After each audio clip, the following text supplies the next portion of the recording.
Good evening, ladies and gentlemen. We're back with some more Genshin Impact.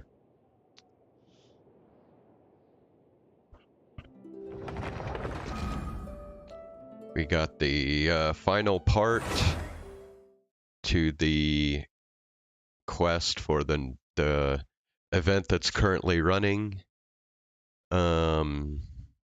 We started it yesterday, but we're still in the middle of it, so we got to finish it up tonight.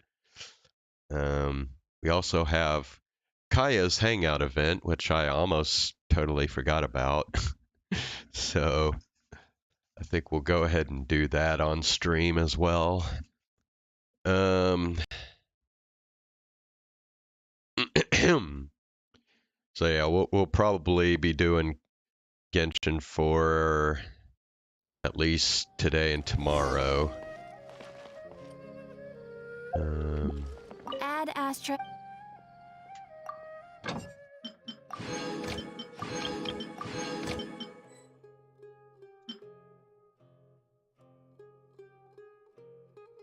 Oh my god, I am maxed out on crystal chunks, holy shit.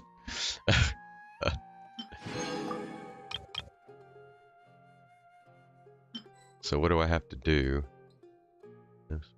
Another crystal chunk.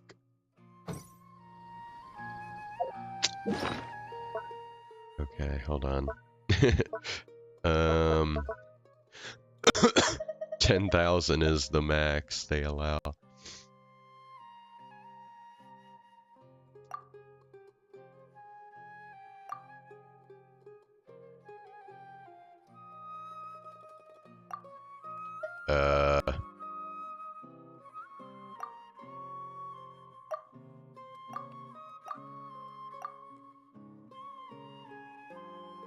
Oh, okay, quantity. I was getting confused. Okay.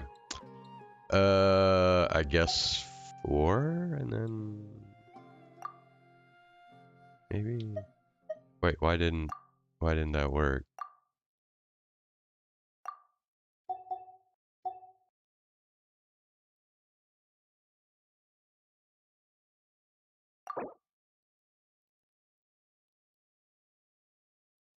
Okay.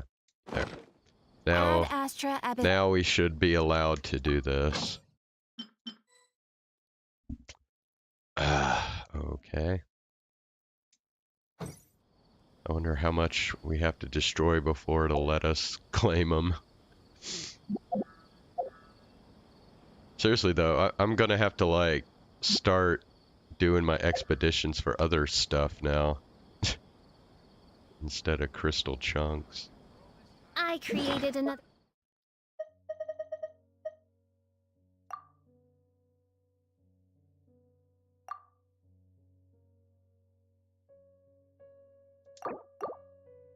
Universe. Add Astra. I don't know how many it wants me to... Okay, there we go. Alright, well, I guess we're not doing that anymore. Since I'm maxed out on crystal chunks. I mean, I don't ever actually use them for anything. Got a new notice.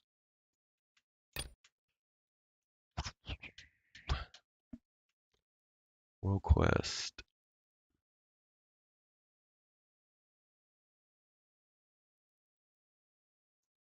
Okay, wait. A starry night as remembered.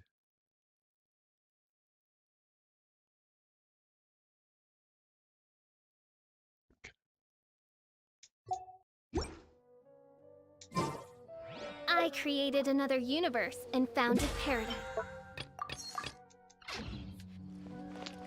Her eye, visual.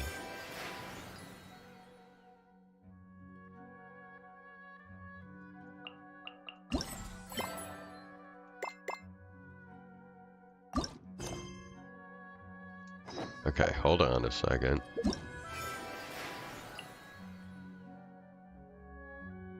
What? Part guide. Oh, okay, whatever. Okay, so now we gotta go back to this. and do this. So I guess we gotta go back here now.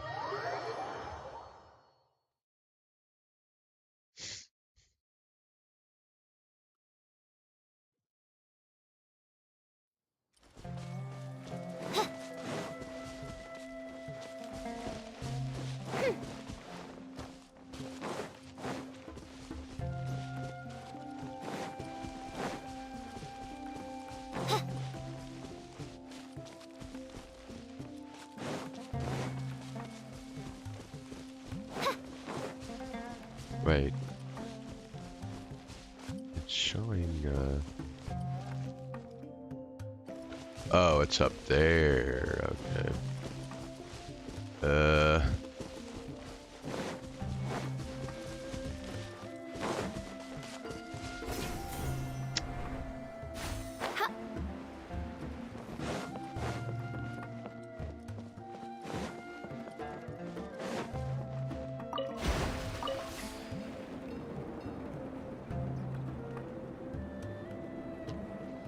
Alright, hurry your ass up.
Oh, well, thank you. Destiny has brought me hither.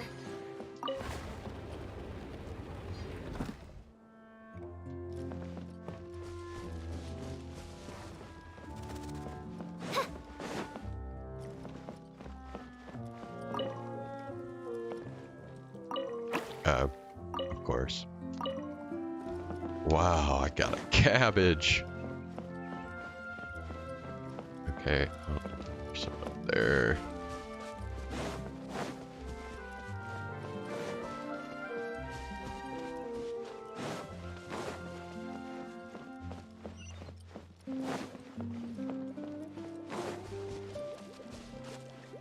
Alright.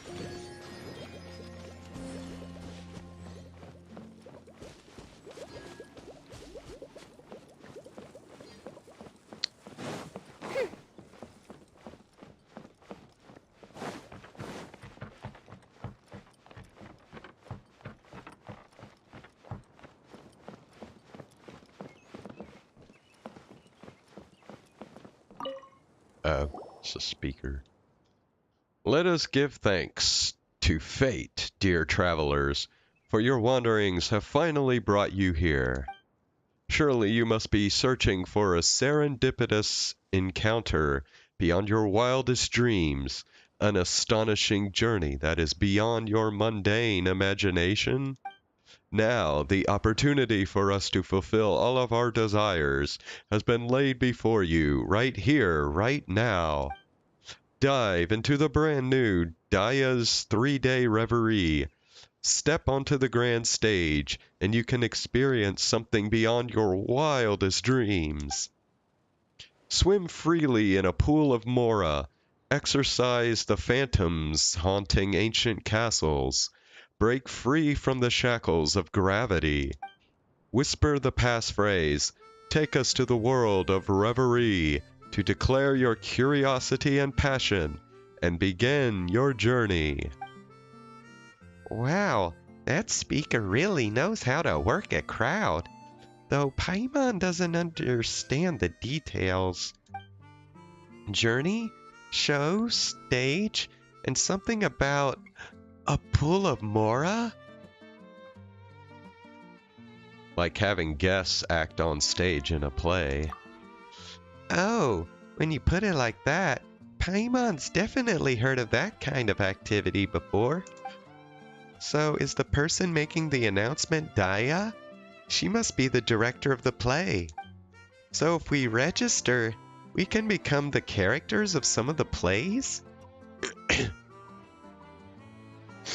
Are you interested, Paimon?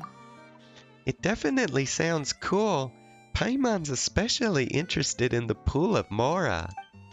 That's not it. Paimon just wants to see what kind of mystery attraction is deserving of such a special spot in the Valerium Mirage. Then let's say the passphrase together. Take us to the world of reverie. Take us to the world of reverie. Really? Just like that? Perfect. Your registrations have been confirmed, and Daya's 3-day reverie will begin shortly.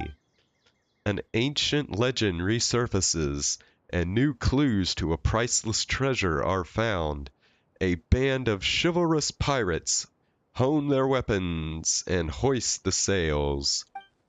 A town floating in the sky encounters an unprecedented crisis, and a miracle-working architect must act quickly to prevent the soaring city from crashing to the ground.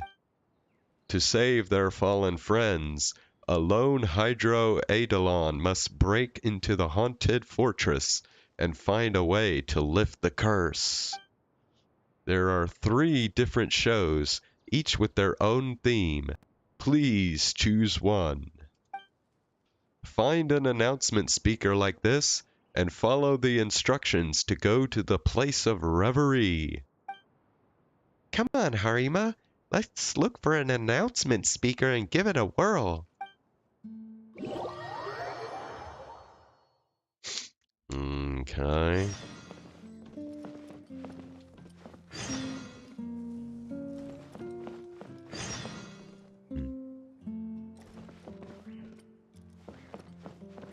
Alrighty.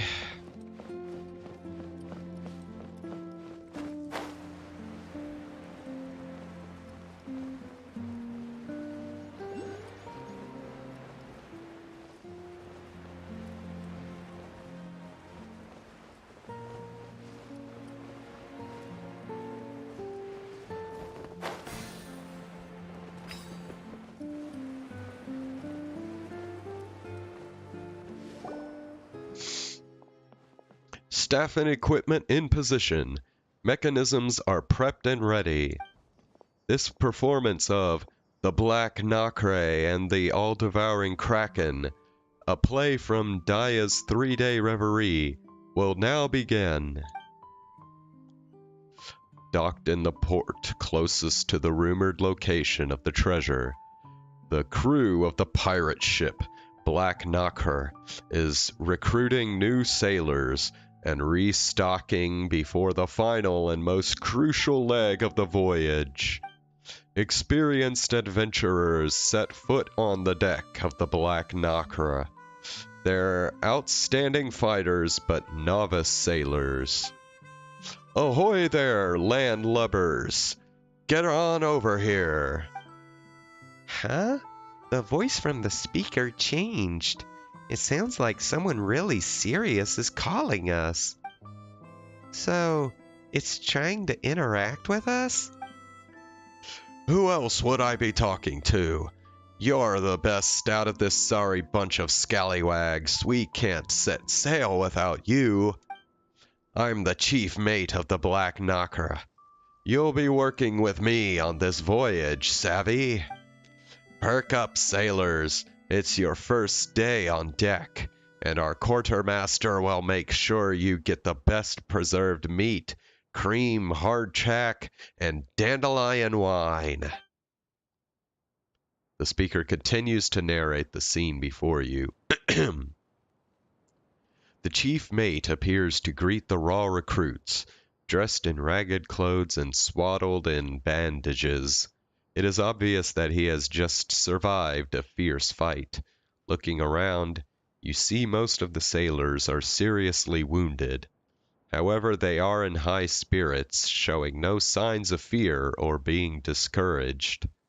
The sailors gather around you, applauding the newcomers and offering welcome gifts and food. Oh, so the speaker also provides detailed narration of the scene, like the scene just now. We were just welcomed on board the Black Nacra. So, shall we play along? Hehe. Thank you, everyone.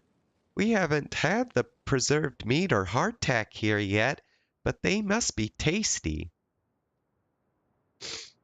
It's a pity that we can't see the actors or props.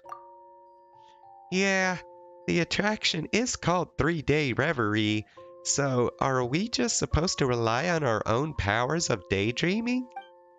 Though, it probably does save a lot on costs. Building a real pirate ship, actually being able to set sail anywhere at a moment's notice, that must be expensive. But still, only having a narrator is too far. We can only imagine so much. Guess we'll have to try. Alright, Paimon will give it a try. As the noise dies down, a powerful-looking man appears on the bridge. He is dressed just like a common sailor, save for the ragged tricorn on his head. His left hand is missing, replaced by a rusty hook. Attention on deck! Captain Wells arrived. The time is now, me hearties. Get to your positions, double-check your weapons and our supplies, and prepare the ship. Get ready to weigh anchor. Whoa, the captain is here. He sounds so calm and reliable. The treasure isn't far now, lads. The final leg of the voyage is by far the most important. Our wounded comrades, drowned supplies, lost dusk birds, and even the casks of rum we scrimped and saved for, the price we paid, will not have been in vain. As long as we find the legendary treasure, we can appease the Kraken before the deadline. Never again must we seek dishonest merchants to plunder for pocket change. So give it your all, you scurvy sea dogs. Do it so our town may know peace, and our friends and family need no longer fear tyranny and toil. Full speed ahead. Treasure, treasure, full speed ahead for peace.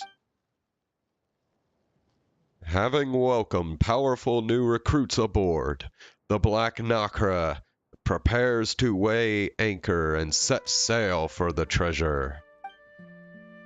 Ooh, the speaker really set the scene. The goal of these pirates is really different from what Paimon imagined. Paimon's curious what happens next. The speaker said we can ride the choo-choo cart to continue the play. Paimon likes this pace. Anchors away, Harima.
Oh, pff. Okay.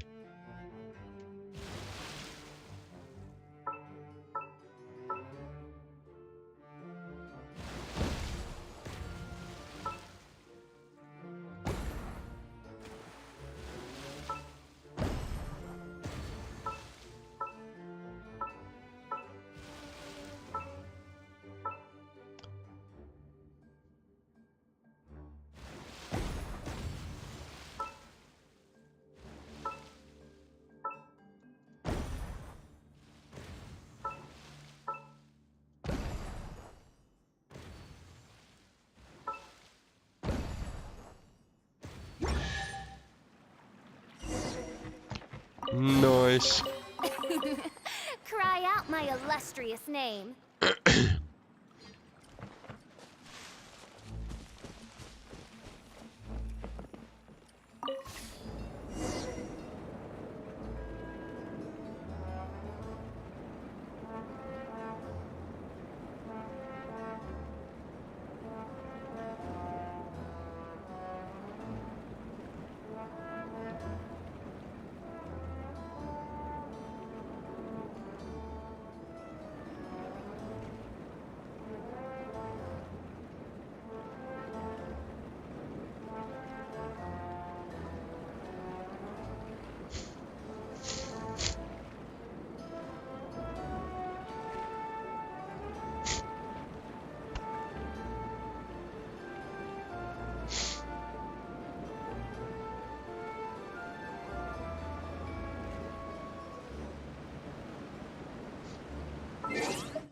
Hold on.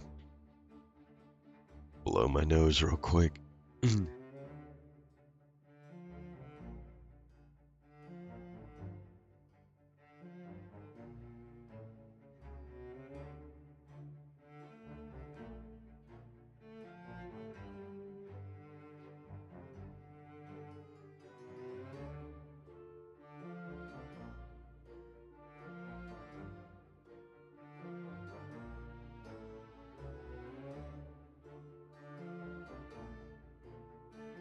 Okay.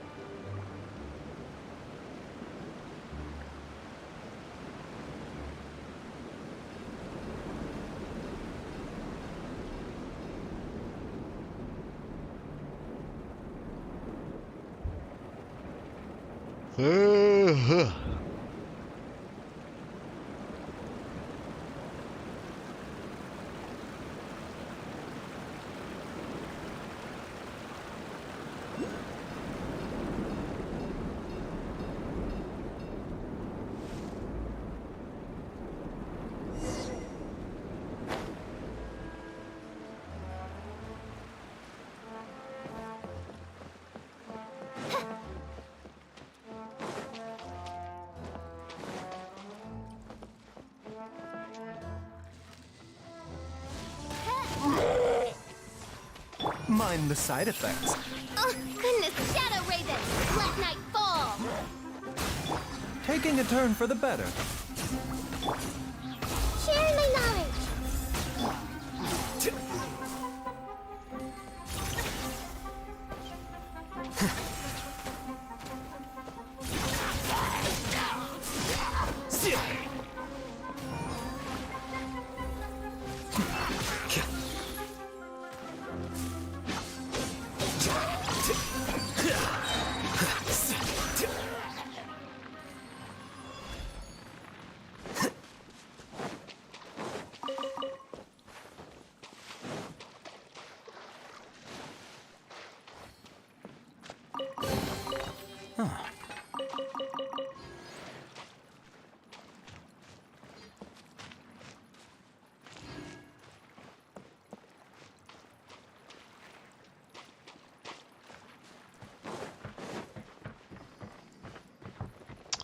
Uh.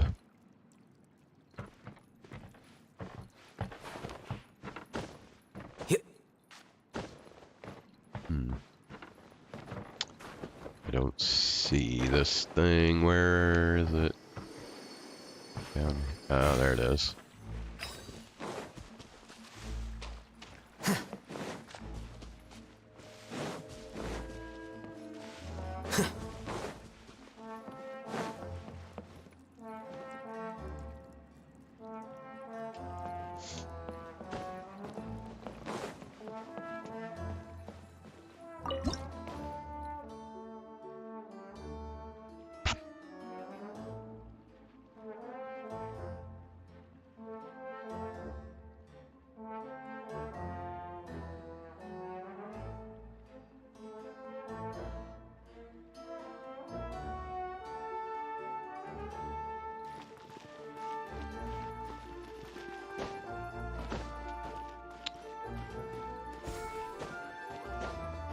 Oh.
Don't let any of it roll away now.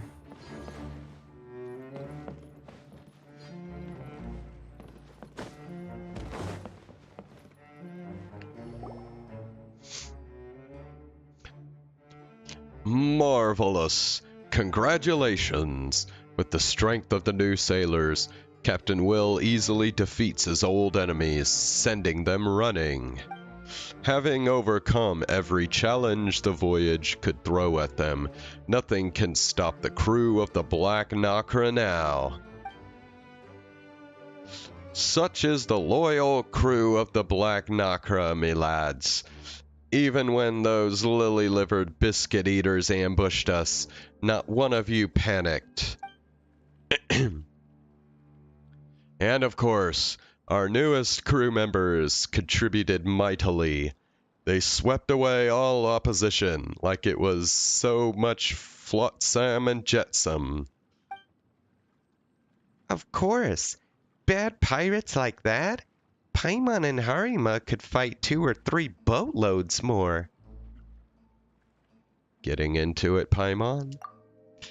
It's okay. The journey was pretty thrilling, and we've been through thick and thin with Captain Will, so Paimon can be a bit more serious. Based on our research, if we break that stone wall, we can find the legendary treasure. The crucial moment has arrived. I shall give the honor to our heroes, our new companions. And after that, I've got a new idea I'd like to discuss with all of you. Hey, Harima, see how much the captain values us? He's even letting us handle something as important as this. Let's open the treasure together. Get ready to celebrate, lads. Heroes, go ahead and open it. Reveal the treasure. Oh, okay, we have to...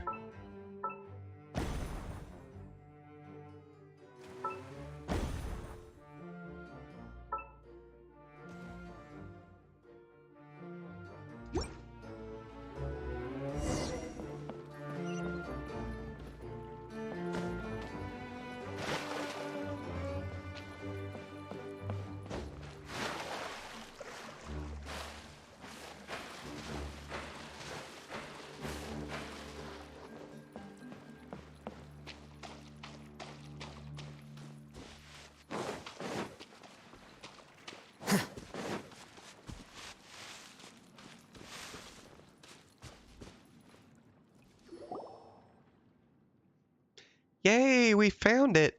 The legendary treasure! So much Mora, Paimon can really swim in it! But why does this Mora seem different from the Mora we usually see? Don't tell Paimon. Hey, the legendary pool of Mora is actually just a bunch of decorative fake coins? Faced with such an unexpected development, what will the crew of the Black Nacra do? Captain, we were hornswoggled. Could our intel have been wrong? The legendary treasure, how could it all be fake? No wonder I had a bad feeling about this. The so-called legendary treasure could be bait, luring us into a trap.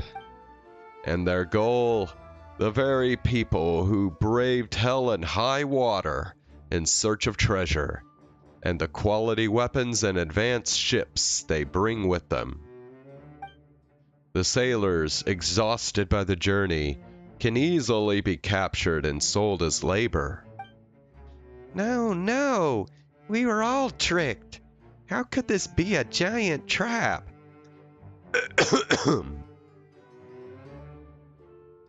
They can't actually have a pool of Mora here.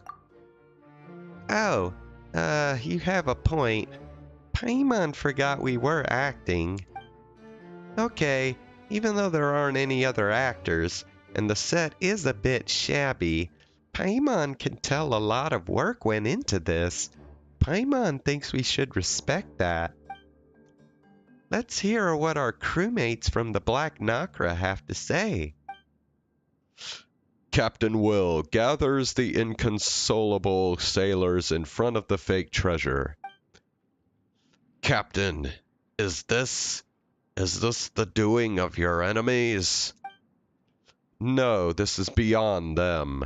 If we didn't make it, they'd be disappointed in their old foe. Perhaps the ones behind this are on their way right now. Given our current state, it wouldn't be wise to take them head on. Clean up the area, see if there are any chests we missed, and get ready to withdraw. Ho! I always said hard work is rewarded. See that chest over there? It's for our newest sailors, who've done so much. No arguing. It's theirs even if the rest of us go home empty-handed. Ugh, not only did we not make any money, we racked up a lot of losses. What are we going to do? Keep searching for dishonest profiteers to try and scrape together enough booty to satisfy the Kraken? I was about to point out that on this voyage, we of the Black Nacra found a treasure more precious than Mora, and are not going back with nothing to show for it. We found the ways to cross the roaring seas, strategies to defeat our enemies, and the courage to face any challenge. Think about it, me buckos. Even if we found an ocean of Mora, would it really buy peace for our town? That makes sense. We all know how greedy the Kraken is. No matter how much treasure we shove down its filthy gob, it always asks for seconds. Aye, he's right.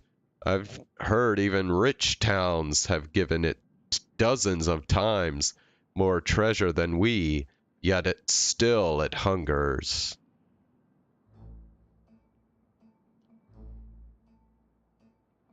The problem is that appeasement of a monster. You're right.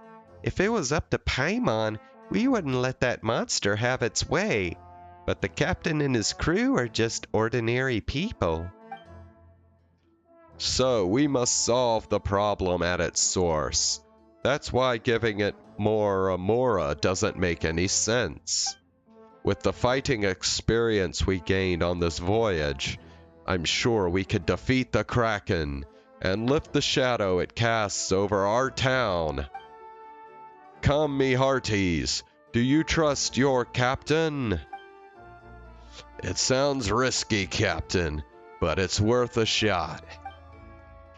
This is the only way.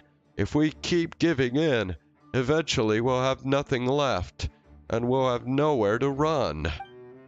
The captain's right. It's worth risking our lives for. We can't take it any longer. Then it's settled. From now on, I will train everyone on the Black Nacra for this sole purpose. Especially now, our newest crewmates are true swashbucklers. They're practically invincible. Captain Will is by no means a rich man, but if you lend us your strength, the whole crew of Black Nacra will do everything in their power to repay you. Will you voyage with the Black Nacra, train with us, and punish that kraken for its perfidy? Yeah, that's the spirit. Be brave and fight that awful sea monster. Harima, let's help our friends on the Black Nacra. Sushi's on the menu tonight. Amazing! You're no longer novice sailors. You're all salt, core members of the Black Nacra crew. You're my helpers and the saviors of the rest of my crew and all the people in town. Now it's time for the Black Nacra to return to port. We'll rest up and prepare for our final battle against the beast.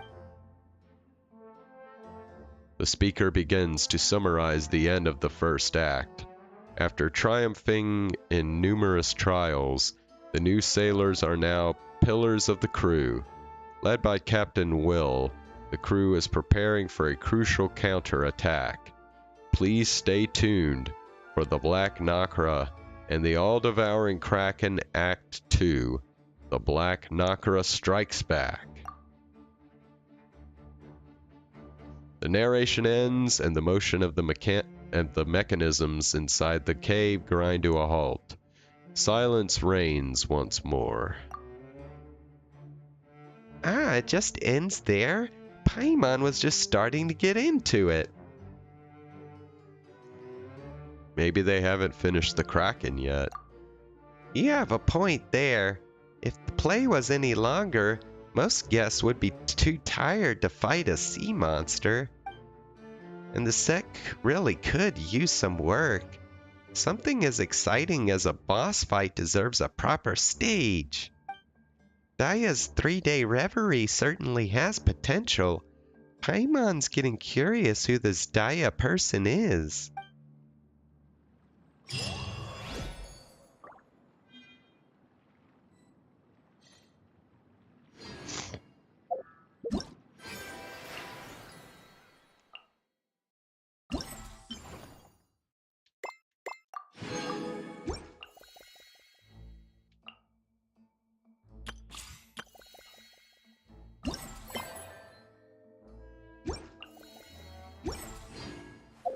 Wait.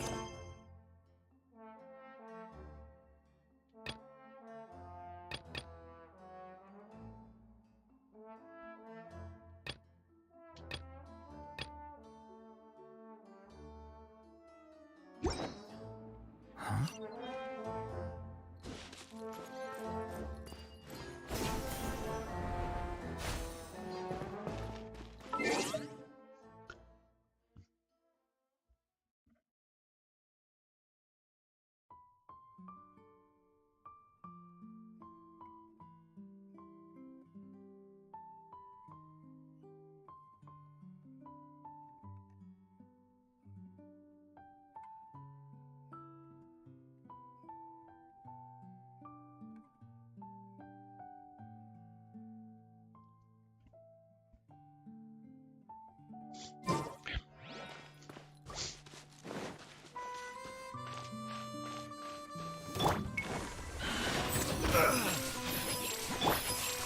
Oz, reveal right.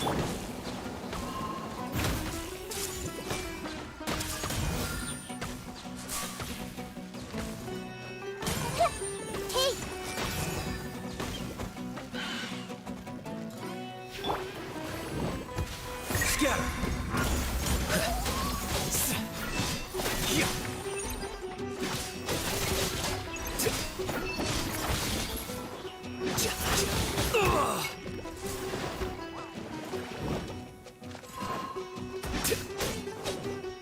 Seems like an emergency.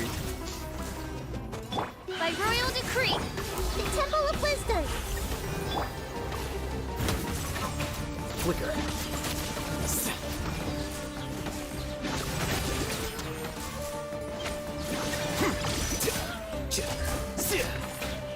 The doctor will see you. I see everything.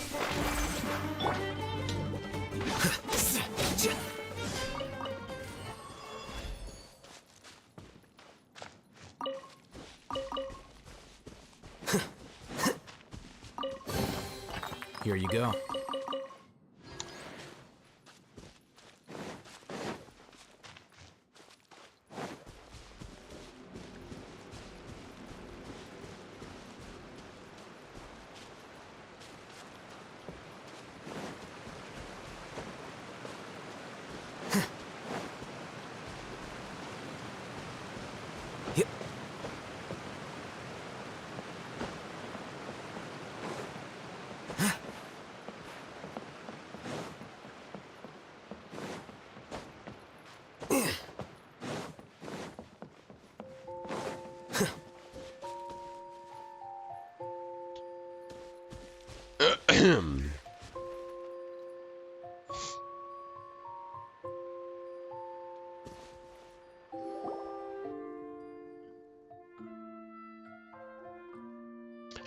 All actors and actresses have arrived, and all stage mechanisms are operating normally.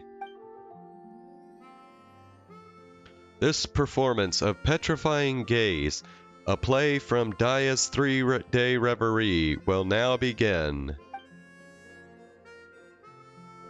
On the edge of a thick and eerie forest, two wise and learned sages happen upon a hydro-eidolon, wandering alone. Please help me. Someone help me. I don't want to abandon my friends. Water droplet? Wait, did the water droplet talk? Just treat it like the water droplet's lines. Oh, so this water droplet is actually a main character in this play, and we have to act along with it? It is truly fortunate that these two wise sages have already researched the language of hydro-eidolons in depth and can understand its plea for help. This must be a fated encounter, such a portentous meeting. Could you even entertain the notion of not assisting this hydro-eidolon? Wow, we have our own characters too? That's really cool.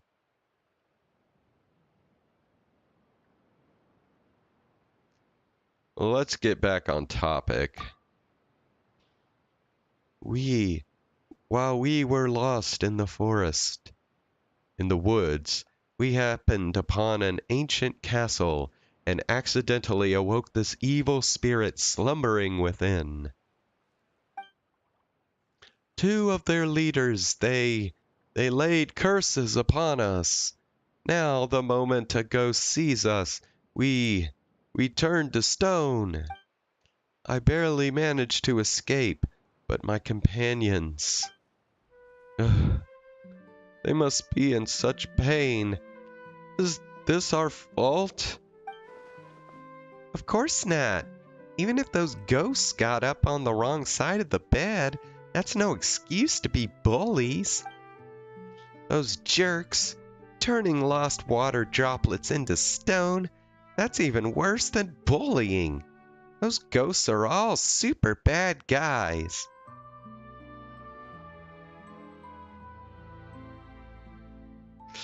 Can we save your companions? No, the two ghost leaders never show themselves, and the castle is vast. Even the strongest and most capable person could never find them. But I heard one of the ghosts say that deep within the castle is a chest, and that chest contains an ancient hex cleansing remedy. That is the only hope. The chest is locked inside a secret chamber, and you must first find the hidden key. But I've already been cursed, and if I go back alone, I'll certainly be seen by the ghosts. Then I'll be turned to stone and trapped forever. That sounds easy. We'll escort you there, find the key, and get that remedy. As long as you avoid those ghosts' gaze, you'll be fine, right? It'll be a walk in the park. That's right. You are both wise sages, and you must certainly know what to do. Please, I'm begging you. Paimon sure got into character quickly. It sounds pretty straightforward. Even if we can't beat up the mastermind, taking down the ghosts and saving the water droplets' companions should be a piece of cake for you, right? Come on, little water droplet. Let's go find that remedy. Lift your curse and save your friends.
Wait, do we need to be looking above?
Right.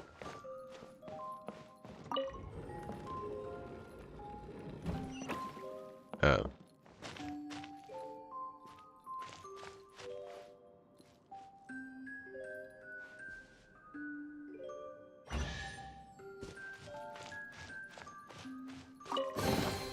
Huh.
Whoops. Didn't mean to do that.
Uh,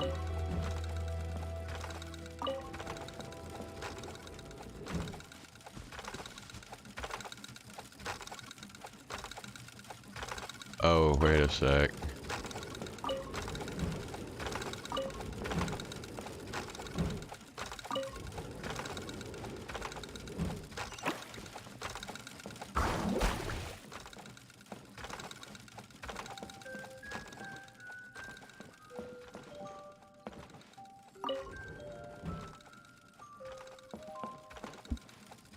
Bro, really now? Come on.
We'll see how that helps. Yeah.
It's impossible to avoid their line of sight. Paimon just wants to kick those ghost mechanisms right over. Hey, wait, water droplet, what are you doing? There's ghosts there, it's dangerous. Insolent beings, have you gone insane, or have you abandoned all hope and simply wish to see your friends in the next world? Oh no, it used its body to block their gaze. Why does it have such a noble spirit of self-sacrifice? A sudden twist. The lonely Hydro-Eidolon has thrown itself in front of the ghost's vision, using its body to block the fatal gaze, and is slowly turning to stone. The water droplet turned to stone just so we could get the key. The water droplet can still be saved. Oh, right. That's right. As long as we aren't in their line of sight too long, we should be okay. Did the water droplet figure that out? It's so smart and brave. Harima, let's find the key and get the remedy fast. We can't let the water droplet suffer too long.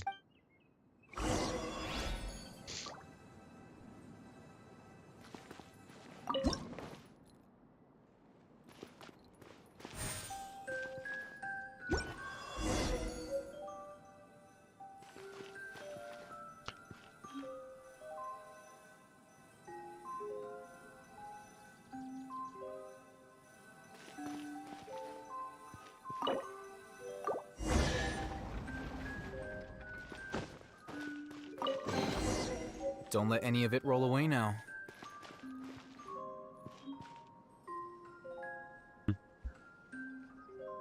I don't think so.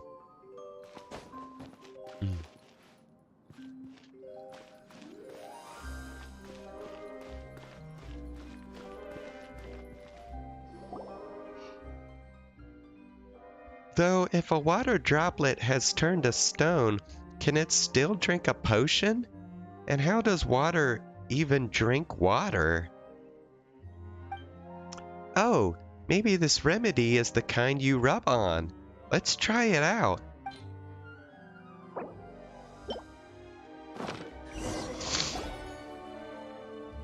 The speaker continues to describe the strange scene in front of you. The two wise sages slowly drop the remedy onto the petrified body of the Hydro-Eidolon, and a strange phenomenon begins to occur. As though time were flowing backward, the petrified Hydro-Eidolon begins to return to normal. So that is how it feels to be turned to stone. The pain, the agony. I cannot let my friends suffer this fate any longer. Water droplet, how could you just charge ahead like that without saying anything? You scared Paimon half to death. It's a good thing we got the remedy so quickly. Hey, what's up, Ox? That ghost was so scary. I was so terrified I couldn't even speak. Also, you are so wise that I think you don't even need me to remind you. Even if I turned completely into a stone, I knew you guys would save me right after you got the remedy, and things would be just like before, so there was no real need to worry. Huh. Did Paimon get too invested in the play? Paimon was just so worried about the water droplet. It's good to dive into your role. Paimon is a guest who's here to have fun, but she let the acting get to her head. It's a little embarrassing. But anyway, we succeeded. Now you can take the remedy and save your friends. Thank you, thank you. I'm forever indebted to you for all that you've done. My companions and I will always remember your kindness in our hearts. No need to be so polite. Paimon hopes those ghosts won't cause any more trouble. Whenever you guys play in the forest, you'll have to be more careful. No more coming to this castle. Congratulations, congratulations. The impeccable plan and stratagems of the wise sages and the bravery of the Hydro Eidolons has become a perfect partnership, and the curse of the ghosts will soon be completely lifted. After the timely arrival of the wise sages, the ghosts will never again be so reckless. The lonely Hydro Eidolon and its friends can now play again without fear or worry.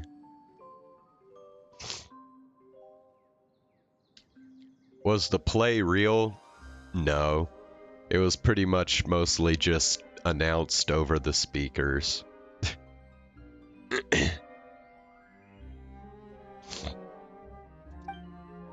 The dense, eerie forest is now gradually showing its peaceful, quiet side.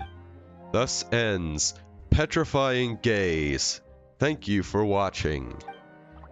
Hooray! We finished Petrifying Gaze. Paimon really got into it. The combination of lines on the stage and narration by the speaker does a great job of working the audience. Paimon wonders where Daya learned to do that. If we get a chance, we should definitely ask her.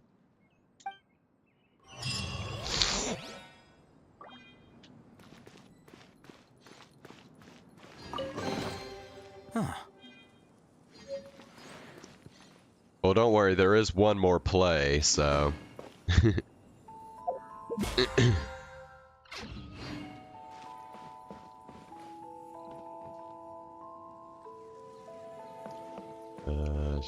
wait.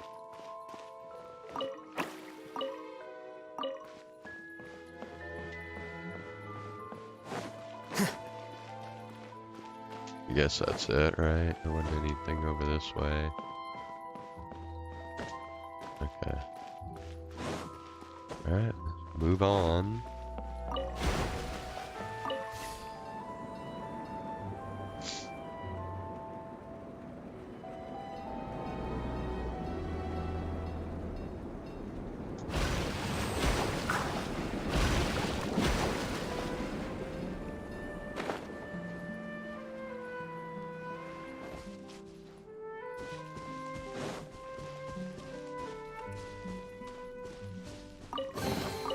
Here you go.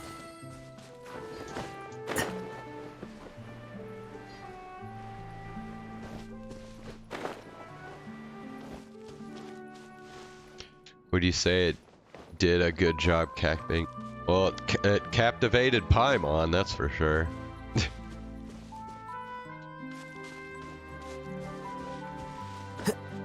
I mean, it's just Paimon and Aether the only audience, so...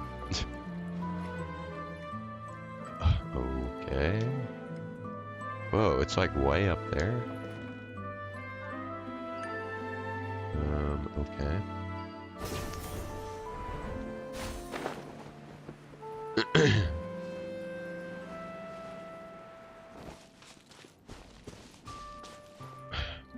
Am I even supposed? Hold on.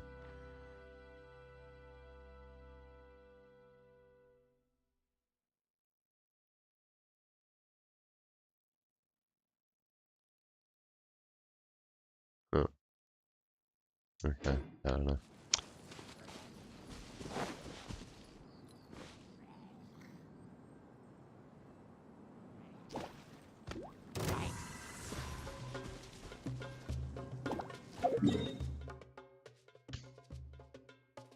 Okay, this is kind of confusing. I don't know how I'm supposed to get up there.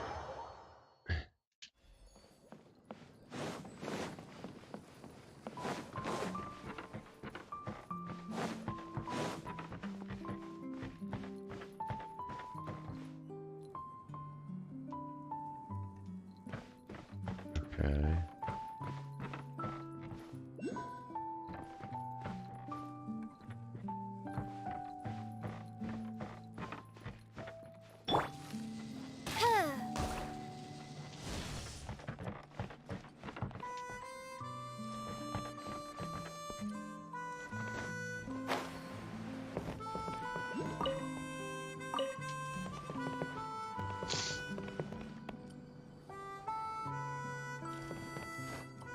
Oh, wait.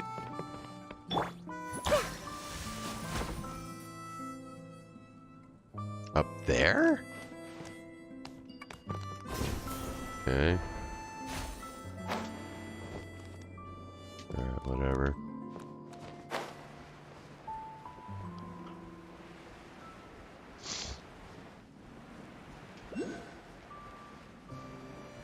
Oh. That's what you were supposed to do. We have to get up here. And then take these across.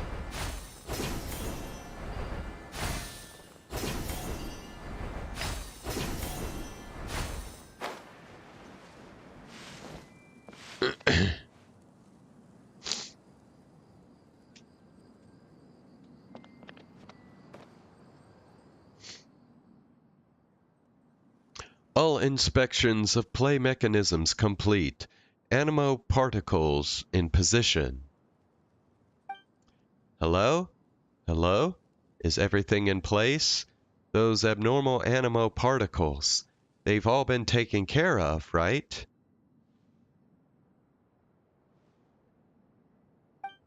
Ahem.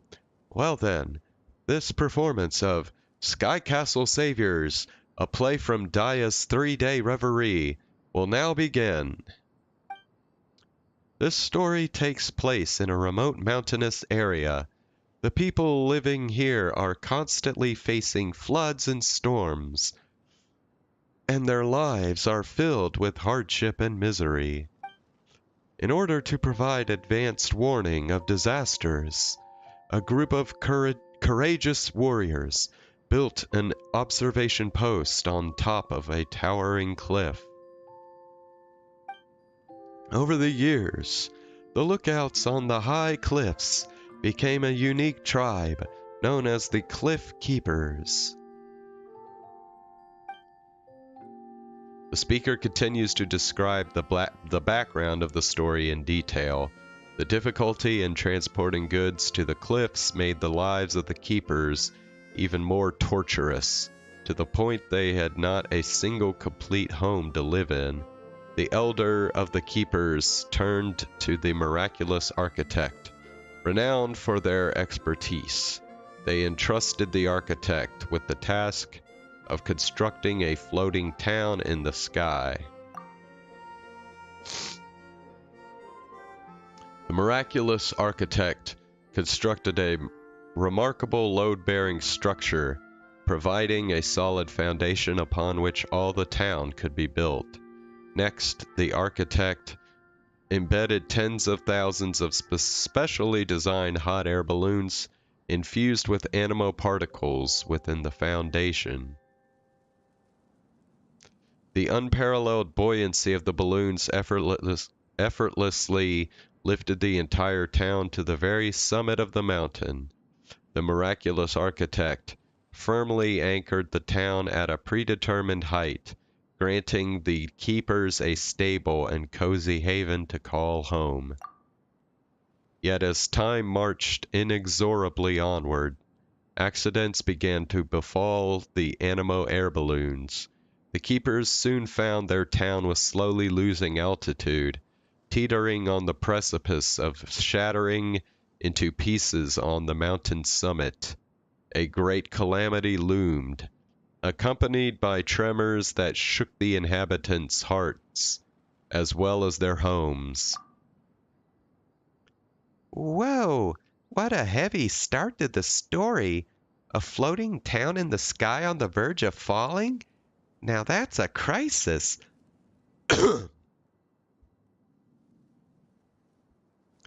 Then let's take it seriously. Yeah, it looks like there's another speaker over there. Maybe that's where the play continues. Let's go take a look.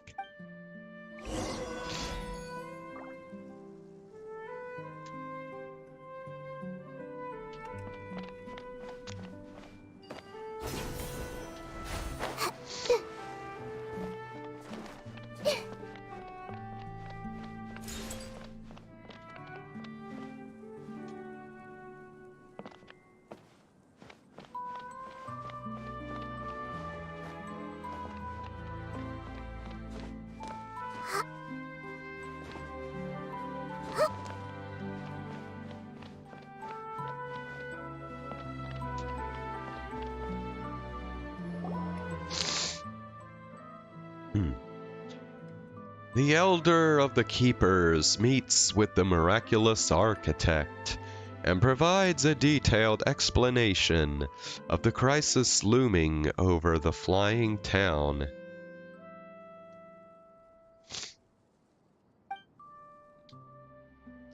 Miraculous architect, as you can see, each day our town continues to descend lower in the sky, and though we long to safeguard this cherished home, our haven of warmth and security, regrettably, we find ourselves helpless to do so. In addition, quakes have been rocking our town with immense force. Alarming rumors are spreading like wildfire, and a sense of panic is now gripping the people. We're all gonna get smashed! We're all gonna get smashed to smithereens! Esteemed Elder, I get that you're worried, and I've been hearing some rumors doubting my project's quality controls. But fret not, I'm here once again to resolve this crisis once and for all, alleviating your fears and dispelling any doubts you may have.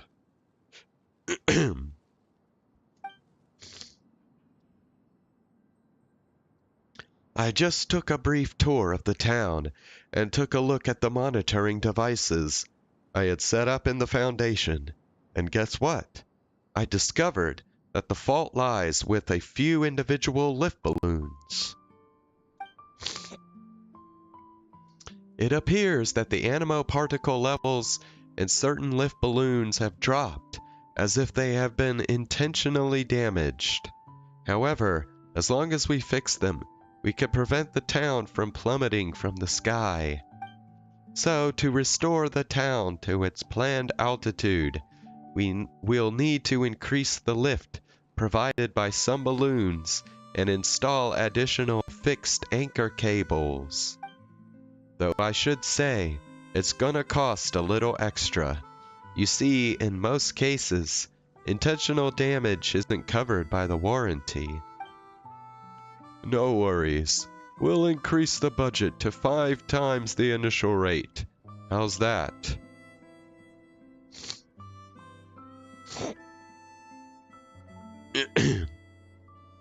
Oh, I played Fallout 4 VR like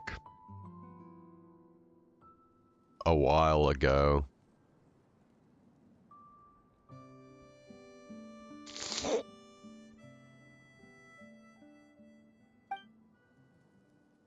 Five times!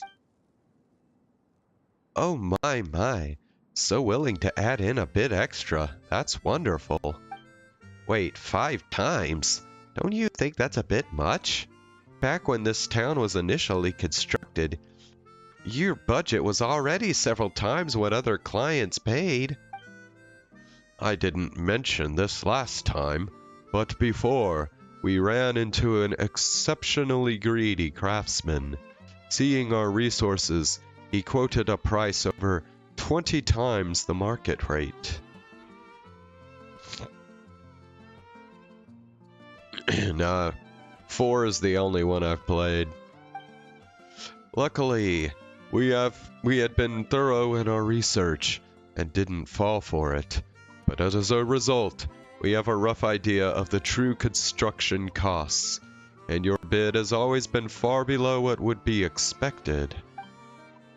So you were always loaded? You guys really are, well, good at keeping a low profile. We live lives of hardship so that everyone below can prosper. Everyone knows it, so they are quite generous. So it is. The neighboring villages have grown wealthy and often send us opulent gifts and donate vast sums, but our tribe has been accustomed to modest living since our days on the cliff, and so we save most of it. Do such people really still exist in this world? Such humility. Ahem. Regardless, I happen to be a master of cost control. I believe that increasing the rate by 2.5 times is more than sufficient. 5 times is a bit much, don't you think? I must say, I'm truly impressed, just as one would expect from a distinguished architect who has been dubbed miraculous. Don't want free money? Don't want free money? Idiot! Idiot! Hey now, you're the bird brain. I earn all my mora honestly. When constructing this town, my quote was only slightly higher than the cost of materials and labor. This allowed me to build the finest houses while still having enough money left over to cover my meals for 2 whole months. As for today's maintenance service, if the fees are enough to cover my travel and lodging costs for a few days, isn't that the best value for you? The elder, who just a moment ago had been removed to tears, suddenly grew annoyed and knocked out the parrot perching on his shoulder. Ahem, we are truly grateful. The keepers will forever cherish your kindness, and tales of your noble deeds will be passed on from generation to generation. Speaking of which, in our previous encounter, you had hired a sumpter beast caravan and brought hundreds of special storage jars. However, this time around, it seems you have arrived with minimal equipment and without any special preparation.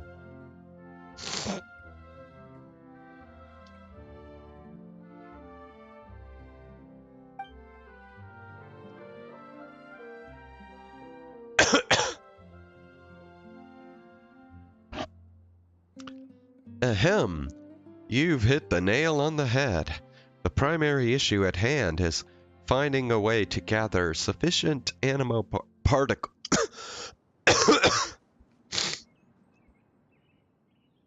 particles to restore the lost lift of the balloons.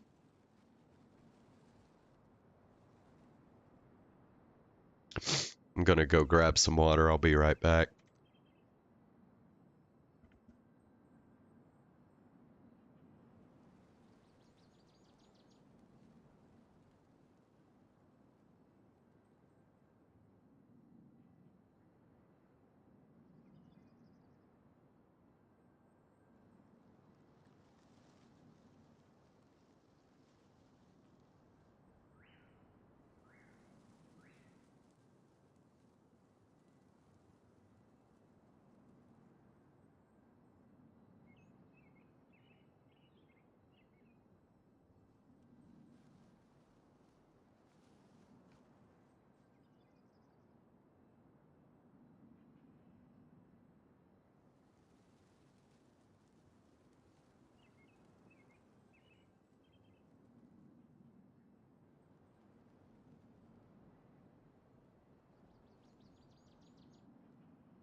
Okay.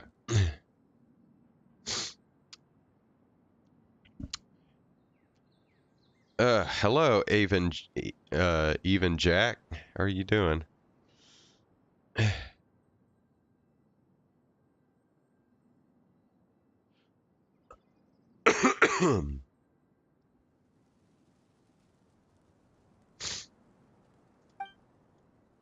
That's no problem.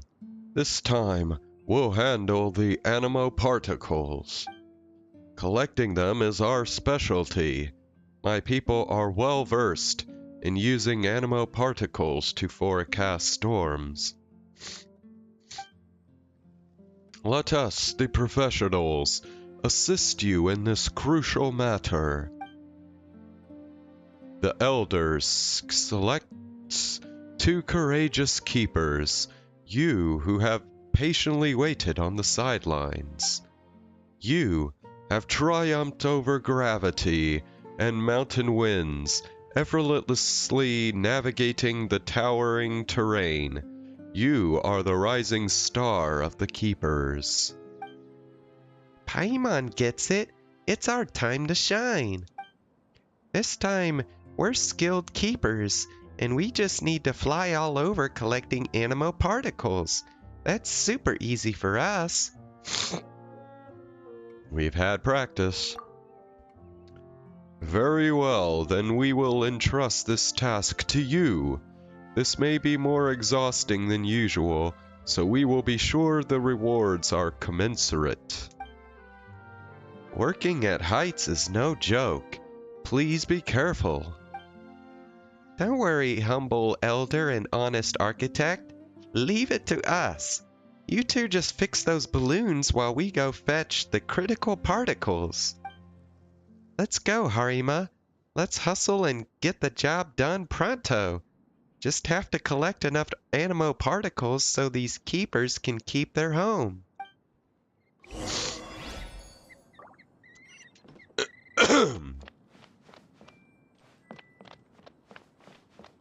Okay.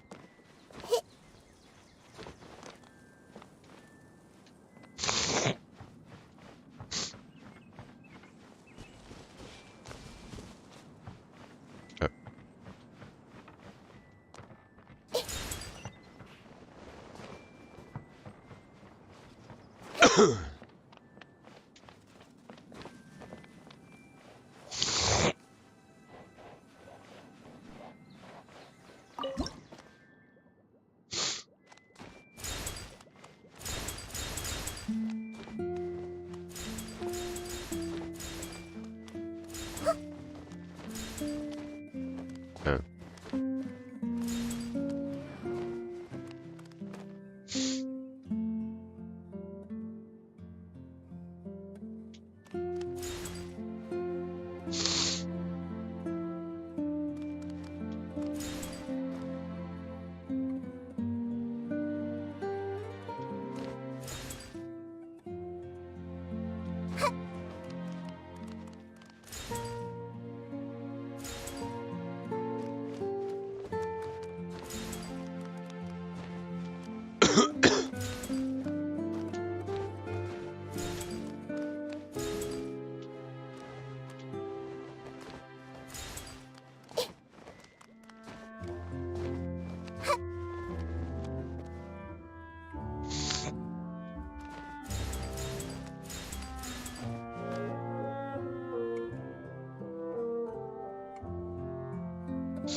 Damn hilly churls.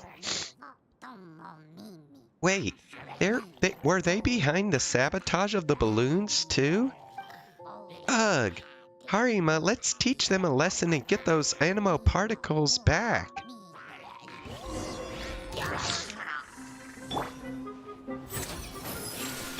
Wings of darkness, come, sever night from day.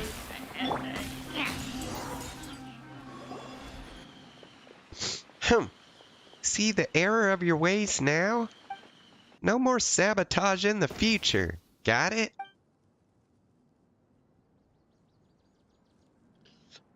But something feels off. Have any of you seen those three before? Could they be actors that Actaholic hired? Where's Engineer?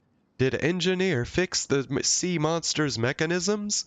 Hurry up and get the emergency team to the scene to handle cleanup. Wait, what? I'm still on the air? Ah, my bad. I'll turn it off now. Thankfully, the guests were able to handle the sudden emergency themselves. We definitely can't make this mistake again. After overcoming all kinds of challenging trials, pretty much all the animo particles were successfully collected. The two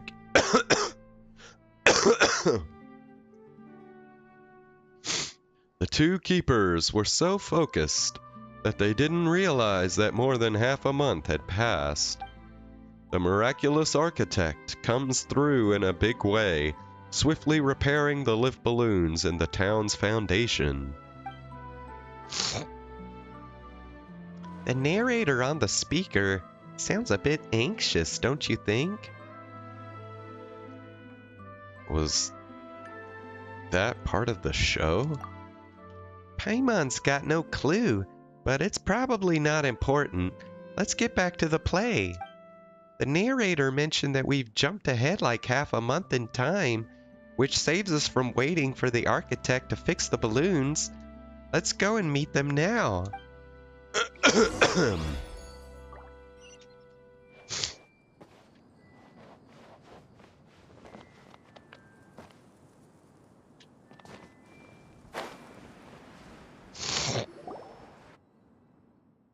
Welcome back.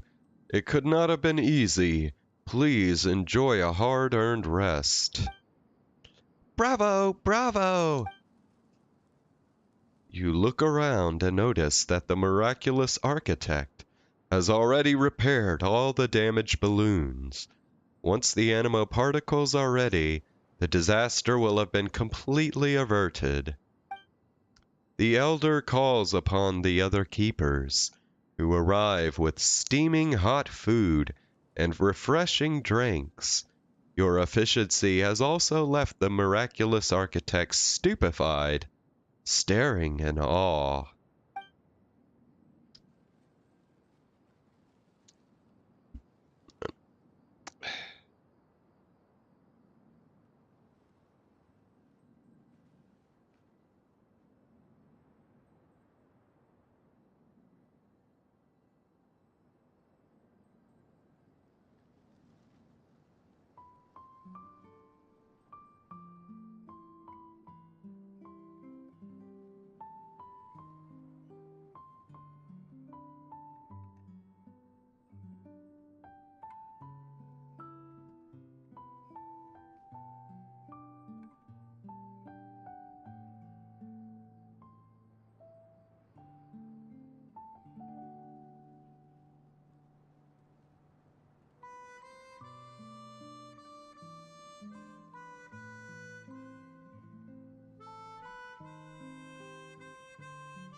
You already completed the collection? That's a full 5 days faster than my expectations. No wonder the elders said you guys were pros. Now that we have enough animo particles, I'll replenish the lift balloons without further ado. The narration from the loudspeaker paints the following scene. The miraculous architect whips out a nifty gadget and dashes around, spreading the animo particles you gathered through preset interfaces to devices scattered all across the foundation. With the lift provided by the balloons restored, the abnormal vibrations come to a sudden halt. The village ceases its descent and gradually ascends back to its original altitude, while the powerful air currents disperse the vast expanse of clouds. The once somber sky clears, and the town is once more embraced by radiant sunshine. The keepers erupt in celebration. Awesome! The town won't plummet to the ground, and the crisis has been solved. Time for a round of applause! But why are we staring up? It's all in our imaginations anyway, and we're still on the floating town anyway. Paimon's neck is sore. How about this? When we get the chance, let's find an expert to illustrate this story. Or even better, turn it into a film. Paimon has a hunch that it's going to be a major hit. Maybe Daya has the same idea. As the ground beneath his feet finally stops shaking, the elder takes a long breath, feeling so moved that he begins to tear up. The town is safe! The town is safe! Fantastic! Fantastic! Now we keepers can carry on with our duty. Success! This repair project went off without a hitch, and it's definitely worthy of being written into a thesis. Oh boy, it's a perfect example that could even make it into a textbook. I won't have to worry about food expenses for the next 2 months. What kind of marvelous creation shall I dream up? But, if I may, it appears that the town is still ascending, and if it surpasses its original altitude, when will it come to a stop? Oops. I may have been so focused on fixing the balloons that I forgot to secure the anchor rope to counteract the lift. No need to panic. The town is rising at a relatively slow speed, and we can use smaller cargo balloons to attach the anchor. It'll be a cinch. I see. I thought that after witnessing the success of these two heroes, you came to the conclusion that we could all walk up walls and live in the sky. Huh! The keepers aren't as mighty as that. Please address this issue as soon as possible. Ask for more money! Ask for more money! Earn a bit more! Earn a bit more! Sure, if the elder would like to build a lavish bird cage and confine you within it until you learn proper speech etiquette and business ethics, forget about any extra charge. I'll cover it myself. Despite the little hiccup at the end, the story wrapped up beautifully. Thus, as always, the troubles of the Cliff Keepers were resolved by the miraculous architect. This floating town in the sky will keep on supporting the Cliff Keepers, ensuring lasting peace and prosperity in the region. And thus, Sky Castle Saviors comes to an end. Thanks for watching. Encore! Encore! The curtains have fallen, and even though it wasn't perfect, Paimon thought it was decent. If Paimon was a wealthy merchant, Paimon would invest a ton of money into Daya's 3-day reverie and make every prop and scene amazing.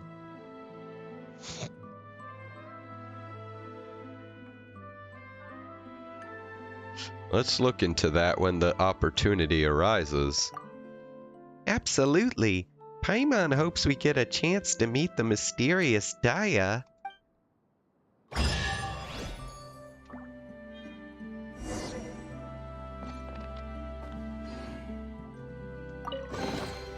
Curiosity deserves a reward.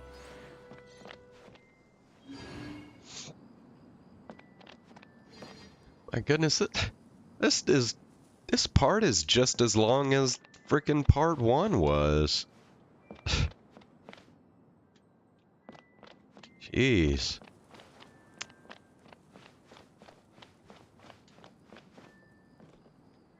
Okay, where the fuck are we supposed to go?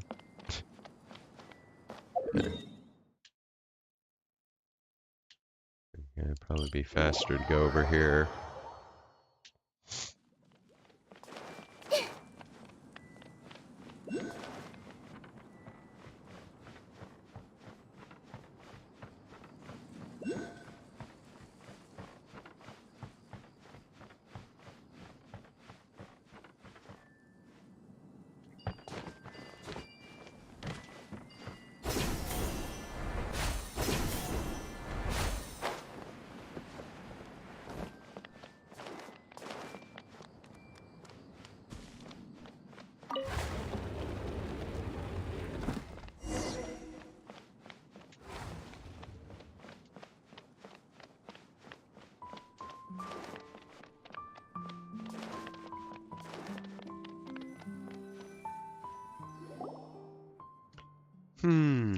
Wait, how come we didn't notice this secret door before? Oh, Paimon knows. Let's say the passphrase again, then a new path will open. Together now. Okay, we did it to register, and times like this are perfect to have a little ceremony.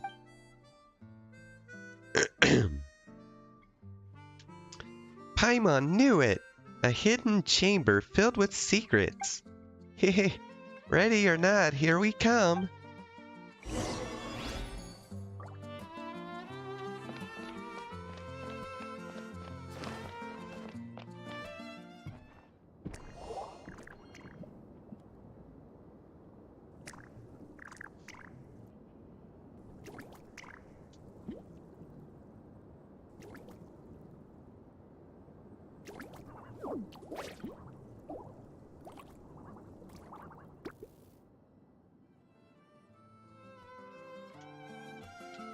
So, I guess that means those water droplets were the voices we were hearing on the speaker.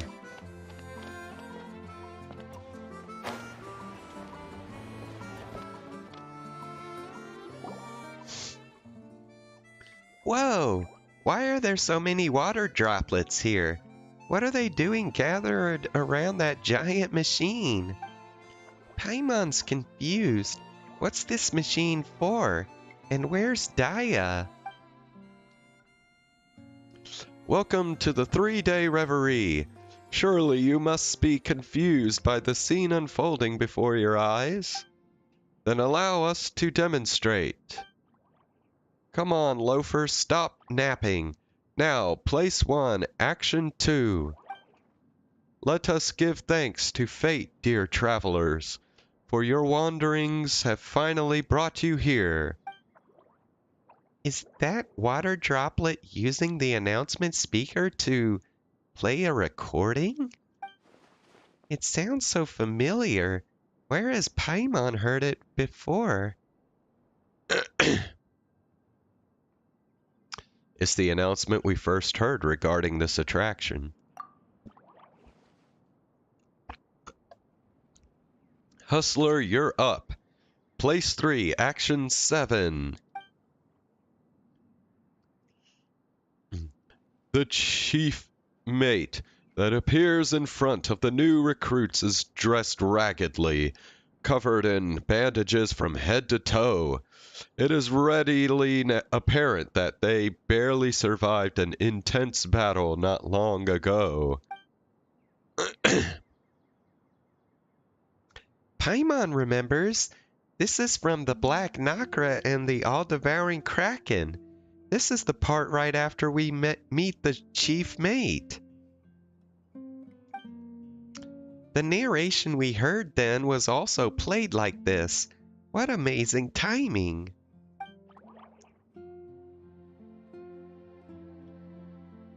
The Harem Scarum and Black Nakra are about to reach the pass where the treasure is hidden. Hurry up and prep the scenery and props. Don't you dare screw this up. That water droplet is operating that device? Paimon can't see how... monitoring, broadcasting, and operating the mechanisms. Correct! The function of this massive device is to control the timing of all the mechanisms in every play. Our diligent hydro-eidolons are constantly monitoring the progress of each show, so that whenever tourists arrive at the designated spots, they hear the proper narration and each proper device is activated on time.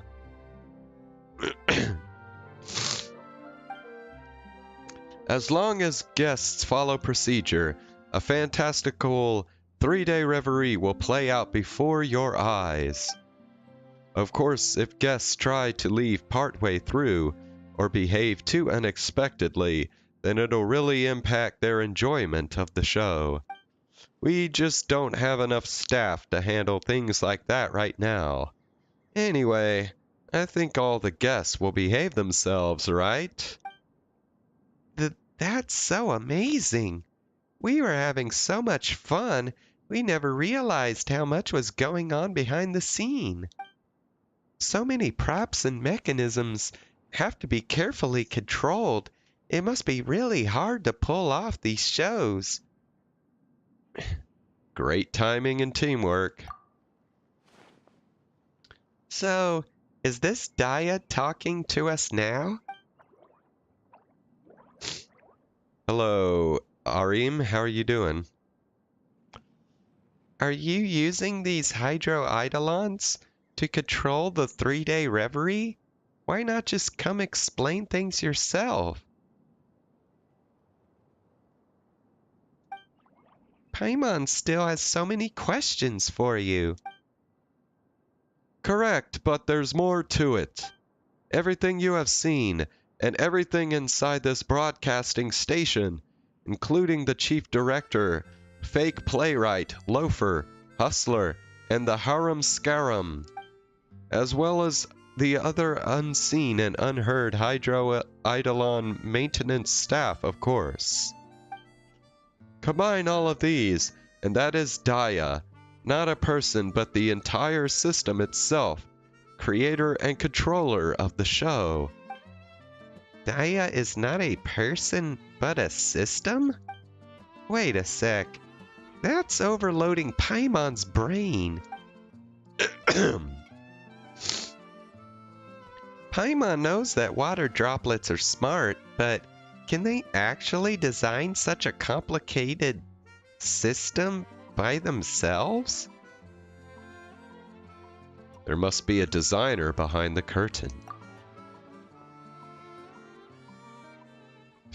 Yes, that was the case at first. Your surprise is expected. Long story short, Daya's 3-day reverie started with the passionate director Zosimos. During his short stay in Valerium Village, Mirage, director Zosimos poured his energy into putting on exciting plays and never had time for anything else. As he spent more time with the hydro-eidolons, he discovered their intelligence and rich emotions. Hydro-eidolons enjoyed his plays and looked forward to the next show. They also wanted to share their enjoyment with visitors. An idea grew inside Zosimos' head. Could hydro-eidolons direct or even design a show? So bold! That sounds like teaching a group of children to be directors. Indeed, it was difficult. Fortunately, everyone worked together, our joint efforts overcoming all obstacles. Director Zosimos trained some of the hydro-eidolons most passionate about plays, teaching them the critical concepts involved. After some trial and error, Zosimos wrote several sample plays with detailed explanations regarding the thought behind them. With Idia's help, he built the controller as well as all the mechanisms connected to it. In addition to the lines from the plays themselves, director Zosimos also recorded lots of commonly used words that we could combine into sentences to communicate with guests. After a lot of practice, we finally learned to put on all 3 sample plays without a hitch. The 3 plays are indeed The Black Nacra and the All-Devouring Kraken, Petrifying Gaze, and Sky Castle Saviors. That is to say, Director Zosimos prepared the foundation and infrastructure for Daya's 3-day reverie, as well as left the scripts with accompanying instructions. We definitely never noticed the whole thing was controlled by water droplets. That's quite the compliment. We appreciate you validating our hard work and proved many of our ideas correct. This is the reason why we wish to provide you with a token of our gratitude and show you everything that went into the production of the show. We enjoyed ourselves. That's right. We experienced a really special attraction and broadened our horizons. We should be thanking you, Daya. Then we continue onwards to our next goal, writing our own scripts. To do this, we improve our understanding of plays and keep collecting new materials. The one called Fake Playwright here collects stories from visitors and enhances our ideas with those. Even if it can't meet suitable guests itself, Fake Playwright talks to other Hydro Eidolons about their encounters. Oh, so when we tell our stories to Fake Playwright, it helps you write new plays. Exactly. If you have time, please talk with Fake Playwright more.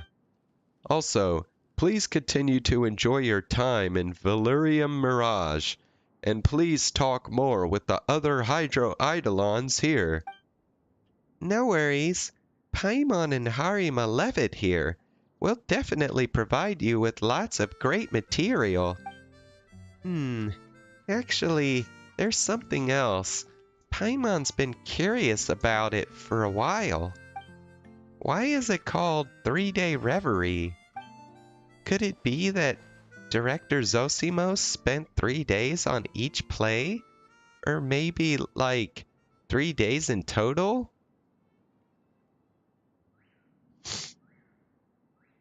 It refers to yesterday, today, and tomorrow, right? Yesterday, today, and tomorrow? Sounds reasonable to Paimon. That means Director Zosimos, all of Daya, is working so hard on the plays day after day. Nice one. Unfortunately, it's not quite that deep. Actually, the true meaning behind 3 days is... plenty of time left to do it tomorrow. Maybe I'll really be in the zone tomorrow, and if I don't finish it tomorrow, I'm dead meat. Seriously?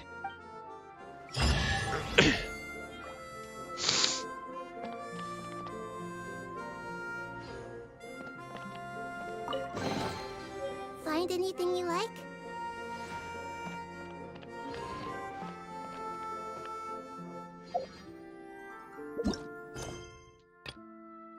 Oh my god, this thing never freaking ends, dude. Okay, this is actually longer than part 1 then. Damn. Okay, what we got here? Blueprint. Alright.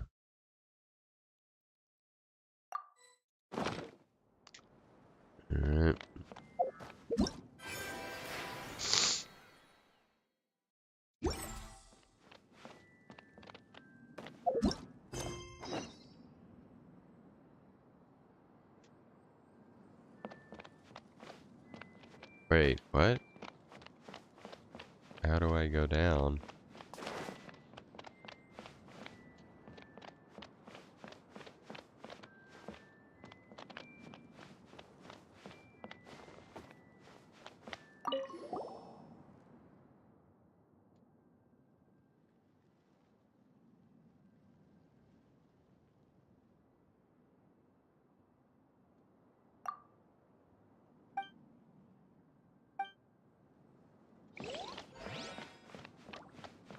So wait, I gotta like...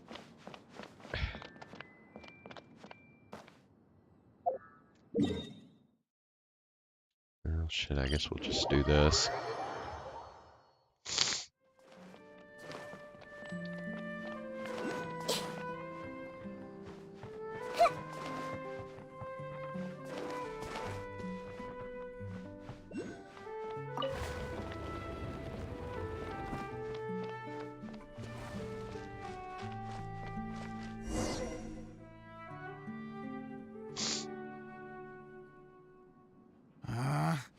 Where did it go? I put it right here.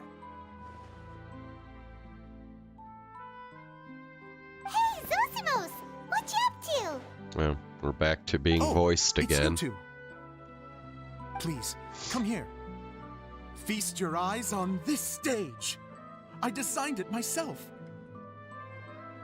It looks great. So, directors have to design the stage too? Oh, I'm no ordinary director. I take a more holistic approach. Directing, script writing, stage design, I do it all. Sounds like a lot of work. Adia wouldn't be able to handle that kind of job. Edea has her work cut out for her too, you know.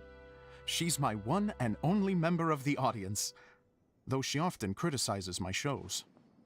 She has the gall to sit there and criticize you? Well, she just says what she thinks. You don't know how to write, or this is getting ridiculous.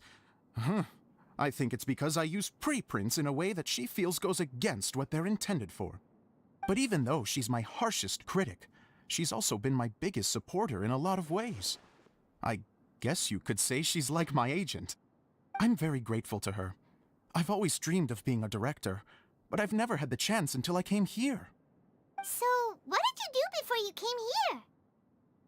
Like I said, I dreamed. From a young age, every time I came home after a show, I'd go over the story again and again in my mind. Growing up, my biggest aspiration was to be a director. Unfortunately, I couldn't offer much beyond my practical skills, so I ended up spending most of my time as a prop designer and doing a bit of set design on the side. Don't get me wrong, I do love building the set, but nothing satisfies me more than putting on my very own show. No wonder you only wrote director on the sign. Exactly. You're not doing a great job of convincing me that you're not a mind reader. By the way, could I ask you for your help with something? I'm having trouble finding the master script, and I'll need it shortly. The one you only just finished writing? You lost it already? Yeah. After I handed everyone their copies, I held on to my master copy while I was checking on everything around the theater. I must have dropped it somewhere. If it's not here, then it might be in the attic. These are the only two places I've been since I finished writing it. But, I still have some things to do to get the stage ready. Would you two mind having a look for me? Sure. No problem, we'll find it.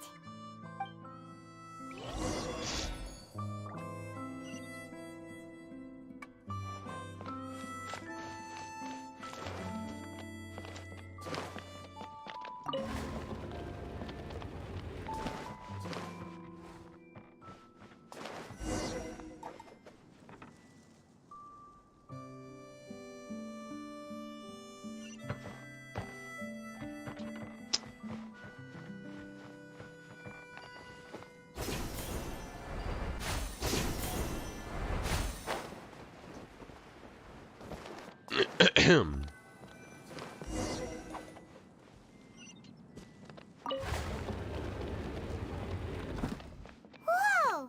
Look at all these books! script.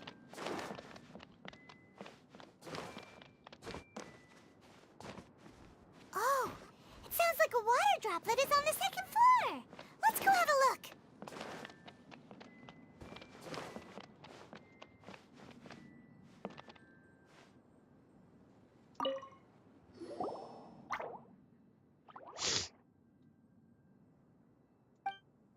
Wow, this is a lot of scripts. Looks like the water droplet has been managing them for the director. Most of them look like works in progress. Okay, well, we're looking for a master script, so... Then it should be the one that's finished. Okay, let's look for the thickest one and then check the ending. This is the only script that fits the bill. Plus, it looks pretty new. This must be the master script. Let's go give it to Director Zosimos.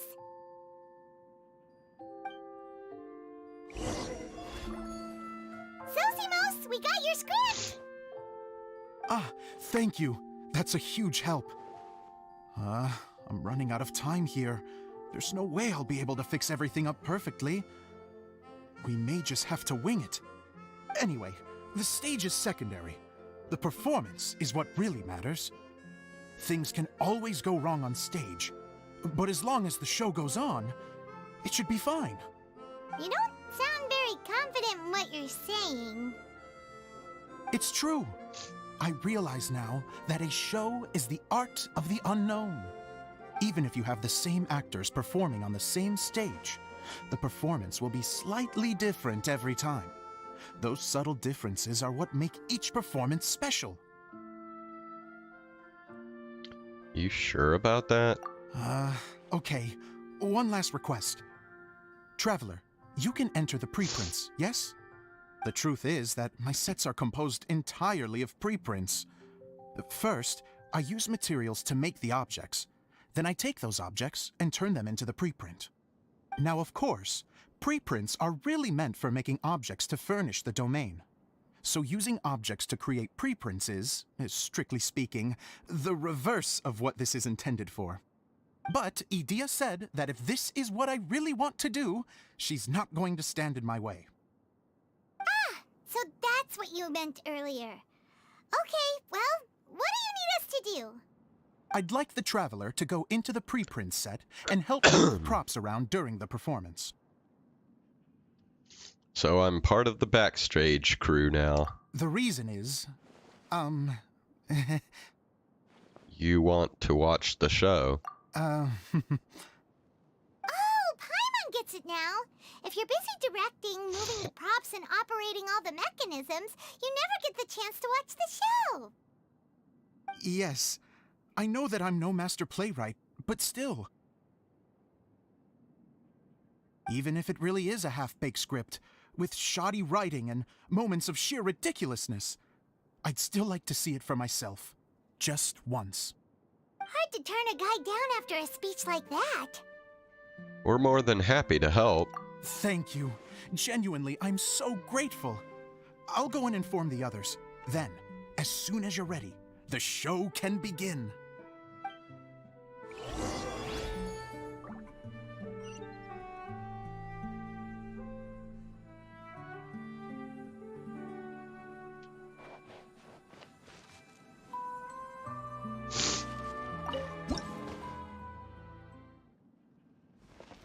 Long, long ago, there was a great thief. He lived in a land where the light did not shine, where all suffered in the darkness. People call me... Sorry, Kaeya. Directly into the microphone, please. Otherwise your voice'll, you know. Okay. They call me the Dagger Bandit, but no one sees that I rob the rich and give to the poor. Here in the dark, evildoers run rampant in the shadows, while the good, honest folk stumble blindly on, just trying to find a way through.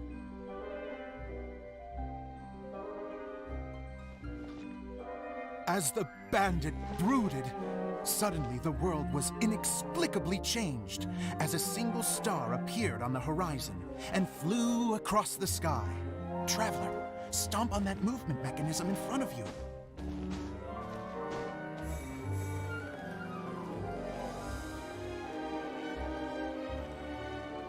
Light. A brief flash, yet enough to illuminate the world. If I can find the source of that light, I can shine it into the darkness, and the people will suffer in blindness no longer.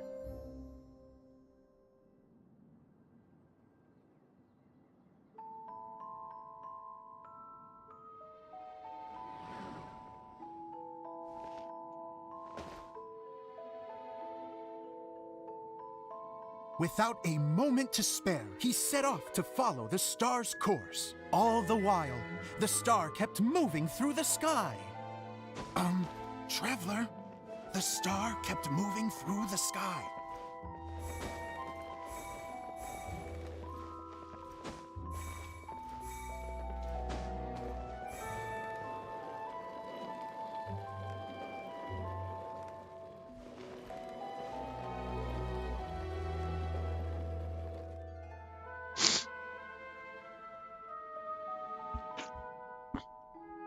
Looks like I have to go through the desert.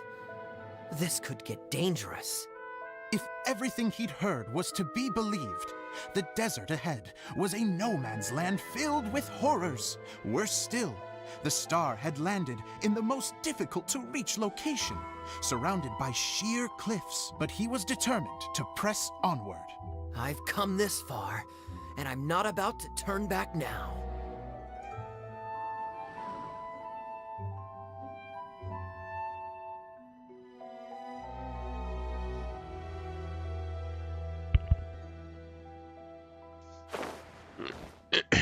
The Dagger Bandit trekked deep into the desert wasteland. Yet when he finally arrived at his destination, he found not a fallen star, but a young girl, dressed in white. How strange. I'm positive this is where the star landed. Young lady, do you know where the light has gone?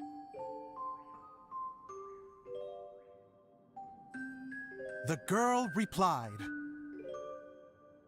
Traveler from afar, the light you seek is only a bottled flame. But the flame has now died, and its light is long gone.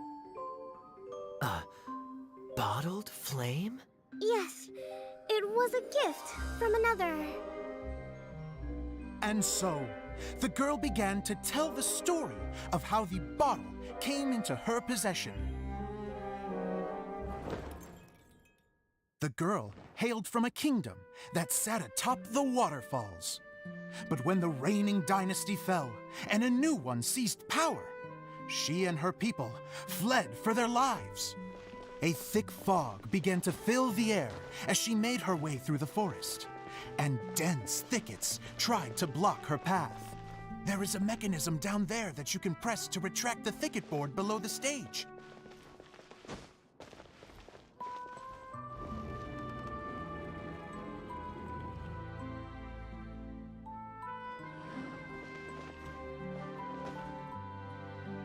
If I only had a lamp to guide me through this wretched forest, then I could survive. With scratches covering her arms and legs, the girl pressed through the pain and made her way forward. The road ahead was arduous, but she was determined to press onward. I've come this far, and I'm not about to turn back now.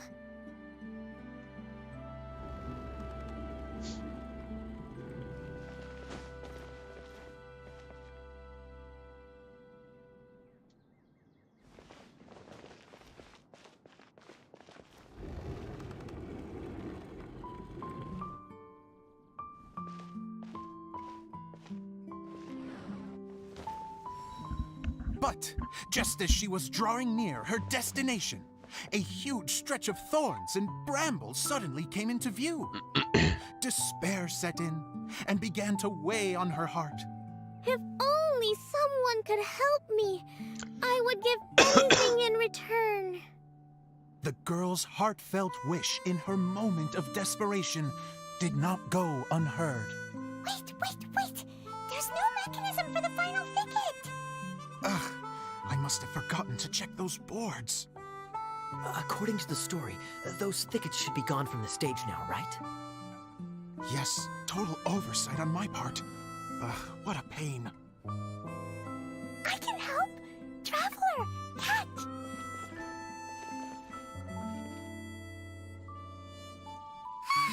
It's a Jumpy Dumpty! The girl's heartfelt wish did not go unheard, for a Jumpy Dumpty who was passing by helped to clear a path for her. Oh, thank you, Jumpy Dumpty. And so the girl continued her journey deeper into the forest. But what she found there was not a lamp, but a mage glowing with fire. So, just to clarify, it was supposed to be the mage who helped burn a path through the thicket. Save it for the end, man! The mage took pity on the girl and handed her a bottle. Then, the mage began to tell the story of how the bottle came into her possession. The fiery mage had an adventurous spirit and enjoyed taking long journeys. What? On one such journey, while taking rest in an oasis, she found a beautiful bottle by a crescent-shaped lake. Klee, quick, get in the light. Coming! She was an extraordinary mage with the power to grant people their wishes.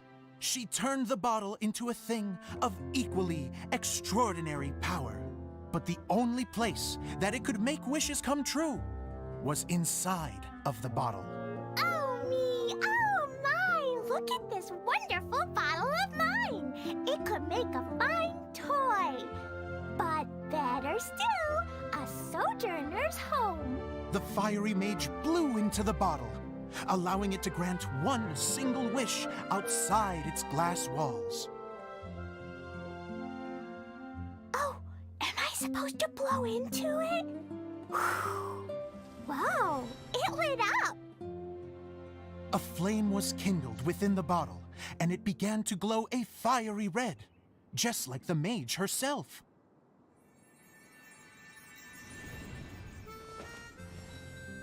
After the mage finished telling her story, she disappeared, leaving only the bottle behind.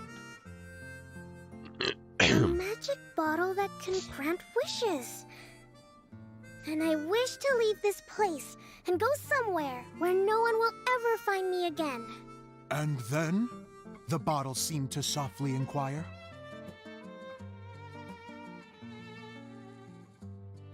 I don't know.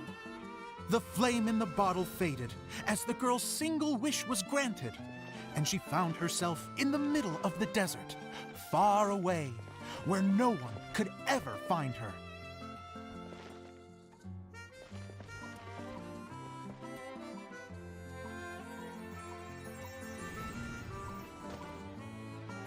When the Dagger Bandit listened to her story, he sighed in disappointment that the flame with the power to grant wishes outside of the bottle had already died. But this doesn't make sense. If it truly granted my wish, then nobody should have been able to find me here. Maybe they shouldn't. The desert is difficult and dangerous to navigate, but I was determined to make it, no matter what. Then take this bottle with you for your trouble. It may be able to grant you your wish, though sadly, only within the confines of the bottle itself. All I wish for is light. Honoring the bandit's request, the girl wished for light inside the bottle, and sure enough, it lit up. They found that while the light was only generated within, it could nonetheless shine through the glass and reach anywhere in the outside world. Even though it doesn't burn as brilliantly as the light that shone before, this is still an extraordinary light. What will you do after I take the bottle? I don't know. Well, then maybe you should come back with me. With no reason to refuse, the girl accompanied the Dagger Bandit back to the land where the light did not shine. They brought light to that place, and the darkness was dispersed, and they lived happily ever after.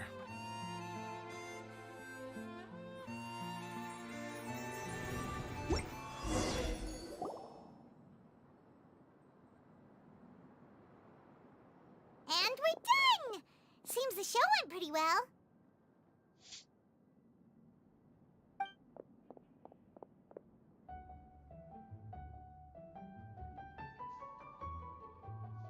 Mr. Honorary Knight! Didn't I do great? I felt like I really was the fiery mage! Wow, great costume, Klee! As soon as Paimon saw your shadow, she thought straight away, what a cute hat! It really suits you. Klee loves it! Thanks, Mr. Zosimos! Oh, wait, no, I mean, Mr. Director. Mr. Director? Ha! No one's ever called me that before. Thank you, my dear little mage. Thank you so much. Oh, I'm so happy. Miss Adia said that she tailored it a little bit so it would fit me, but you were the one who designed and made it. You're amazing. Yeah, that's amazing. I know. And it sounds like Dude, Adia did a great job too. Klee looks so cute. It was nothing really. Just one of those, oh no, whatever shall I wear to the ball moments. And what's up, Sort of Zane? comes How in you handy doing? at times like that. Sewing is an art in its own right. You're more talented than you give yourself credit for, Adia. Really? Oh, I'm just gonna go for a second. Please, chat amongst yourselves. She gets embarrassed so easily. She really can't handle being in the spotlight. Idia's a sensitive person and doesn't have a whole lot of self-confidence. I hope all the excitement hasn't brought her to tears. Oh, I'm a little worried. Don't worry. I'll make sure she's okay. I'll see you all later. So, what did you all think of the play? Any thoughts? Huh? Uh-oh. Time to get serious.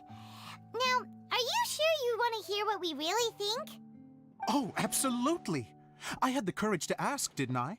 So, don't mince your words. Go ahead. Speak your mind. I can take it. Okay, since he's asking for it. Okay, Paimon will go first. So, the dialogue at the beginning was pretty good, but it ran out of steam as the story went on. Paimon could tell that you ran out of inspiration somewhere along the way. The characters were honestly a little bit ridiculous. Paimon didn't get what you were trying to do. The moment anyone started to show any kind of substance, suddenly the scene was over. Yes, all very good points, Paimon.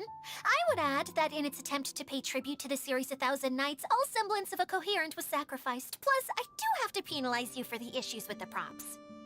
Miss Adia, what are you doing back here? Alright. Oh, you know, I return like the tide when people start discussing something important. Huh. Especially when it has to do with criticizing my show. But there was one thing I liked about it. Just one, mind you. The story had a good ending. Idia's even harsher than Paimon. You think so? I thought I was letting him off lightly. Adia, could I borrow you for a moment? Oh, sure. Excuse me for a moment. Back to you, Paimon. Keep up the good criticism. Okay, in that case, Paimon did have one other complaint. Let's hear it. Taking criticism on the chin is all part of being a director. The ending was all wrong. The girl's motives were clear and simple the whole way through. It was kind of jarring when all she had to say was, I don't know. And doesn't anyone else find it weird how her whole community was on the run, But she was only looking out for herself the whole time?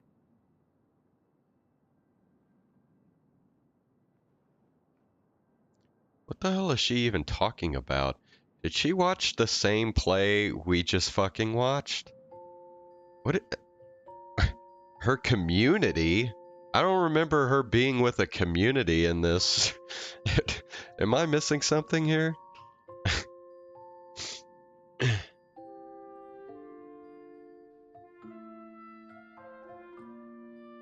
You okay, Zosimos? I'm fine.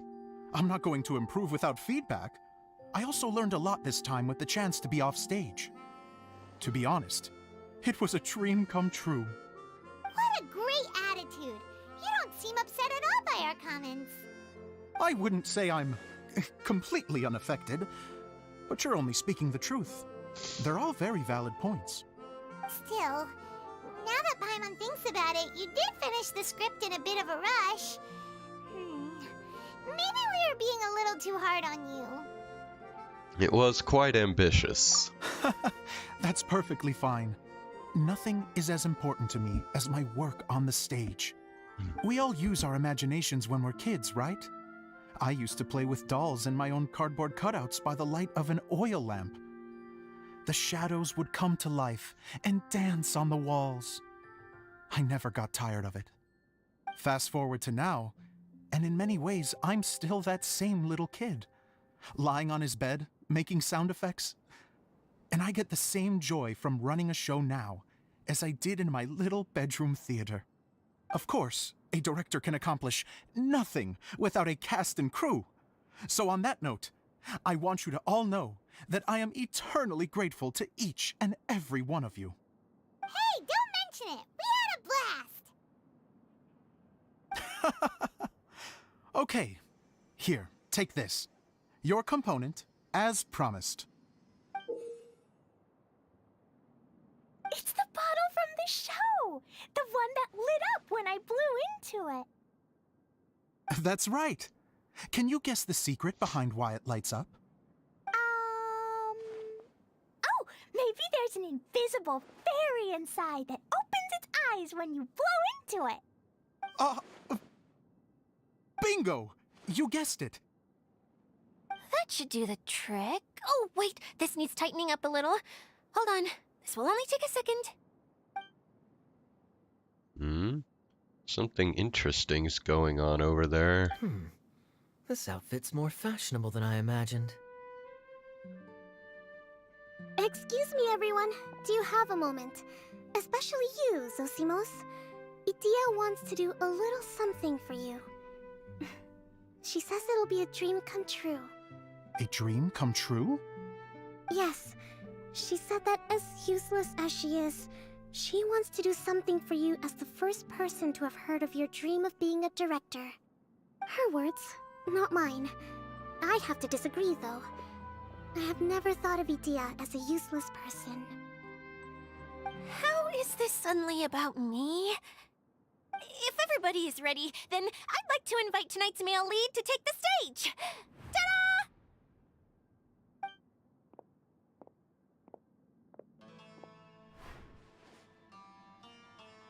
Wow! Cool! Kaeya's turned into the real Dagger Bandit!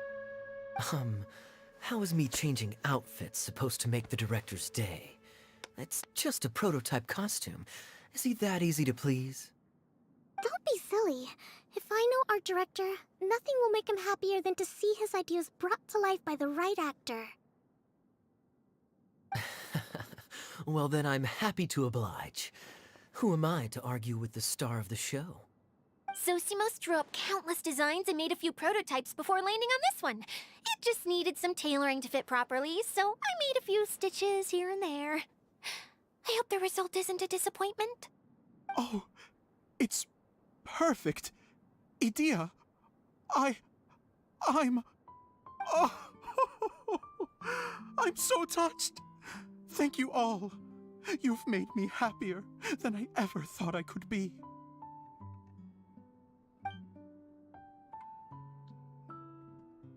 After seeing his performance for the first time, Zolsimos cries tears of joy for a dream come true. How are you doing? Recovered? Oh, I'm good. Thank you again, Edea. Oh, please, don't mention it. Well, now that we have the final component, it's time to say goodbye for now. Let's head to the core of the Valuria Mirage and get this place fixed up. Can I keep wearing my costume? Please do, by all means. Both of you can keep your costumes. It seems only fair. Yay! Kaeya, keep wearing yours too. It looks amazing. You know, I think somehow earlier on this stream, I actually got roped into a separate quest. I guess it was like a world quest or something, because it wasn't voiced. And I don't know how the fuck I got off track. It's weird.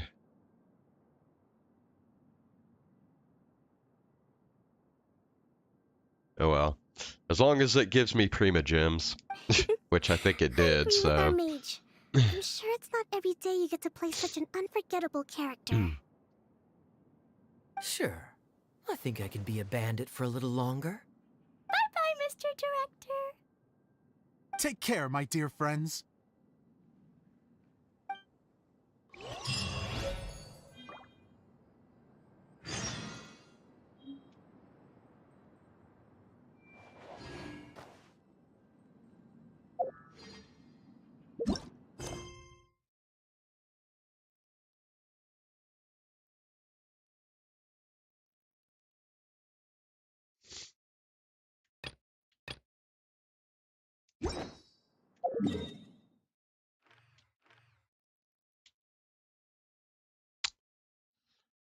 Oh, I love it when a objective is split perfectly evenly between two waypoints, and I'm like, which waypoint should I go to get to this? Should I go to this one or this one?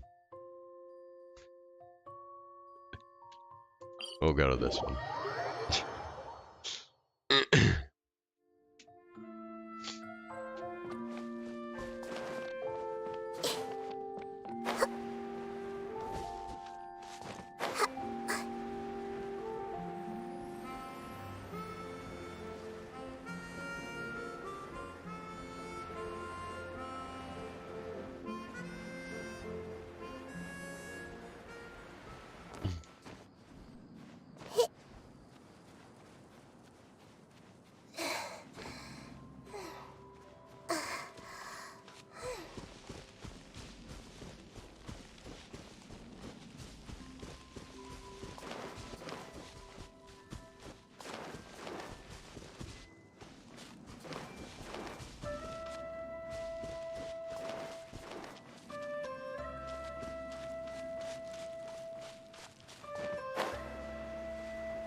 And there's another thingy over here somewhere. Over, where is it? Oh, oh, never mind. It's fucking above. Oh, Eula and Kale! You got back before us! Yes. Edea had the water droplet send us a message just as the show was coming to an end, so we came back here to wait for you. How is Lessig doing? He finished all the maintenance work, but it took a lot out of him. He's now fast asleep in his room. Oh, I feel a little guilty. Consider it his atonement. It's only fair that he had to do something constructive before being able to sleep soundly. Seriously, don't waste your concern on him. If you say so. Okay, without further ado, let's go and fix the domain! Isn't this where we first met Water Droplet? Correct! The core of the Valyrian Mirage is the largest streaming projector of all, and this domain is one gigantic preprint. Whoa, so everything we've seen is created by this? That's incredible. So, to fix it, same process as usual, right? Do we need to use the preprint? Exactly! Well done! You catch on quick. It's hard to forget after doing it so many times now. Let's get going. This is the final step. Yay! Suddenly Paimon's really excited. The hub consists of these components. All you need to do is place them onto the foundation in the right shape. The right shape? But we've never seen what it looks like. Oh, don't worry about it. Close enough will do. As long as it can spin, it'll be fine. Should be fine. I think. Sometimes you have no standards whatsoever.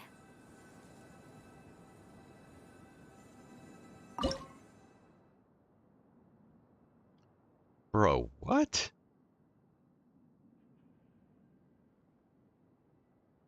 I created another universe and founded paradise. For Okay. I, Fischl, and the Prinzessin der Ver...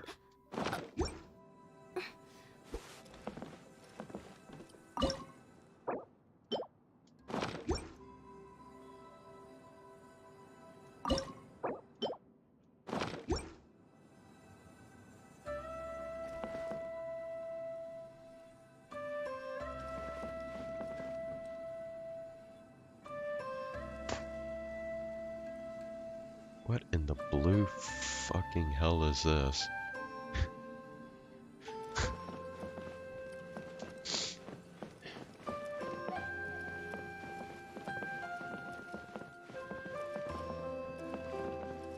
Wait, this is Zosimos' bottle lamp. Try sticking it in somewhere where there's a gap. And maybe on the right.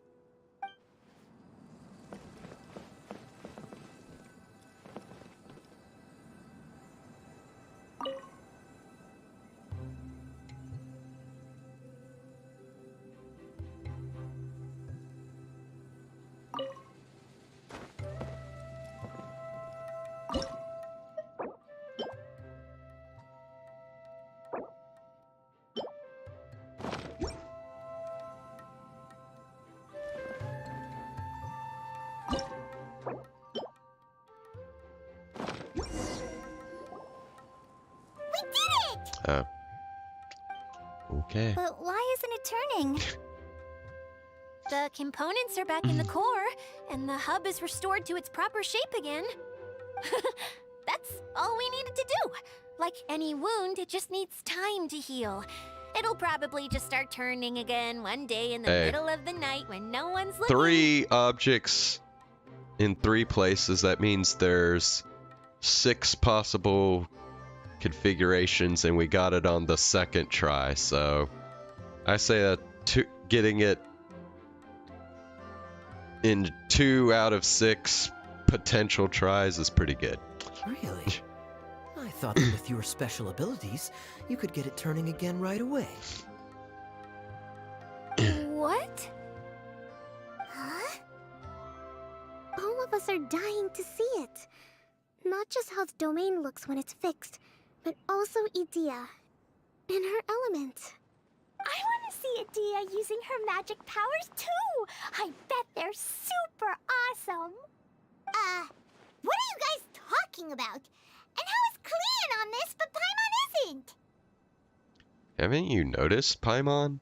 They're referring to our mascot's true form. As I've said all along, there's much more to Idea than she gives herself credit for. She has a very special power. Though, I think some of us have sensed that already. Did you notice right away, General?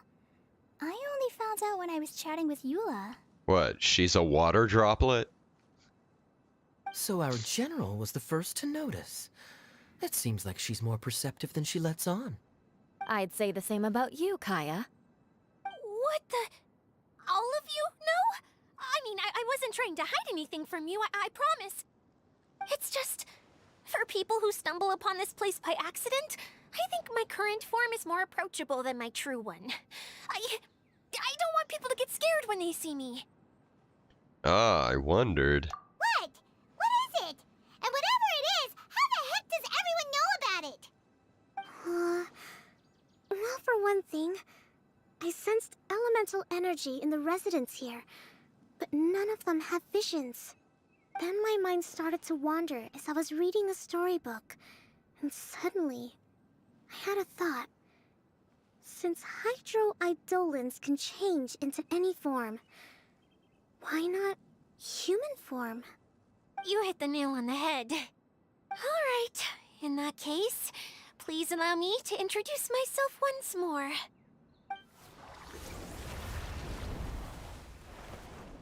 I am an Oceanid who was exiled here when the former Hydro Archon passed away. My name is Adia. Killer! Wow, Adia! You're so pretty! Now that I'm in my true form, I suddenly feel a little embarrassed talking to you all. You look stunning. You should be flaunting this look at every opportunity. Oh, come on. I'm too shy. Wait, so does this mean that all the people we met in here are actually... I'm guessing that the human counterparts to these Hydro alter egos are long gone. That's right. When they wanted to leave, I took them to the edge of the desert. The components are, in fact, gifts that they gave to me before they left. But I'm always curious about what brings people here, so I used the streaming projector to bring their wishes to life. The power to grant wishes, but only within the confines of the bottle. Exactly. It's a truly extraordinary light. I've just realized something. When the components fell from the core, it appeared as if they had returned to their respective owners. But actually, it was after the components landed where they did that their owners and the things associated with them arose around them to form the different zones. Are you understanding any of this? 'Cause I sure shit am not. What the fuck? So now that the components have been retrieved, does that mean that all those things are gone? Don't worry, they'll be quite safe. As long as I remember them, they'll never disappear. However much we might criticize each other or get into scuffles, in this mirage, they will always be my friends. I had so much fun in the choo-choo cart and hanging out with Mr. Director. I'll never forget them either. Me neither. I'll always remember my adventures in this Fantasyland. Very good. But it's probably time I set this wheel in motion. This one's all yours, Adia, our magical mascot. Please work.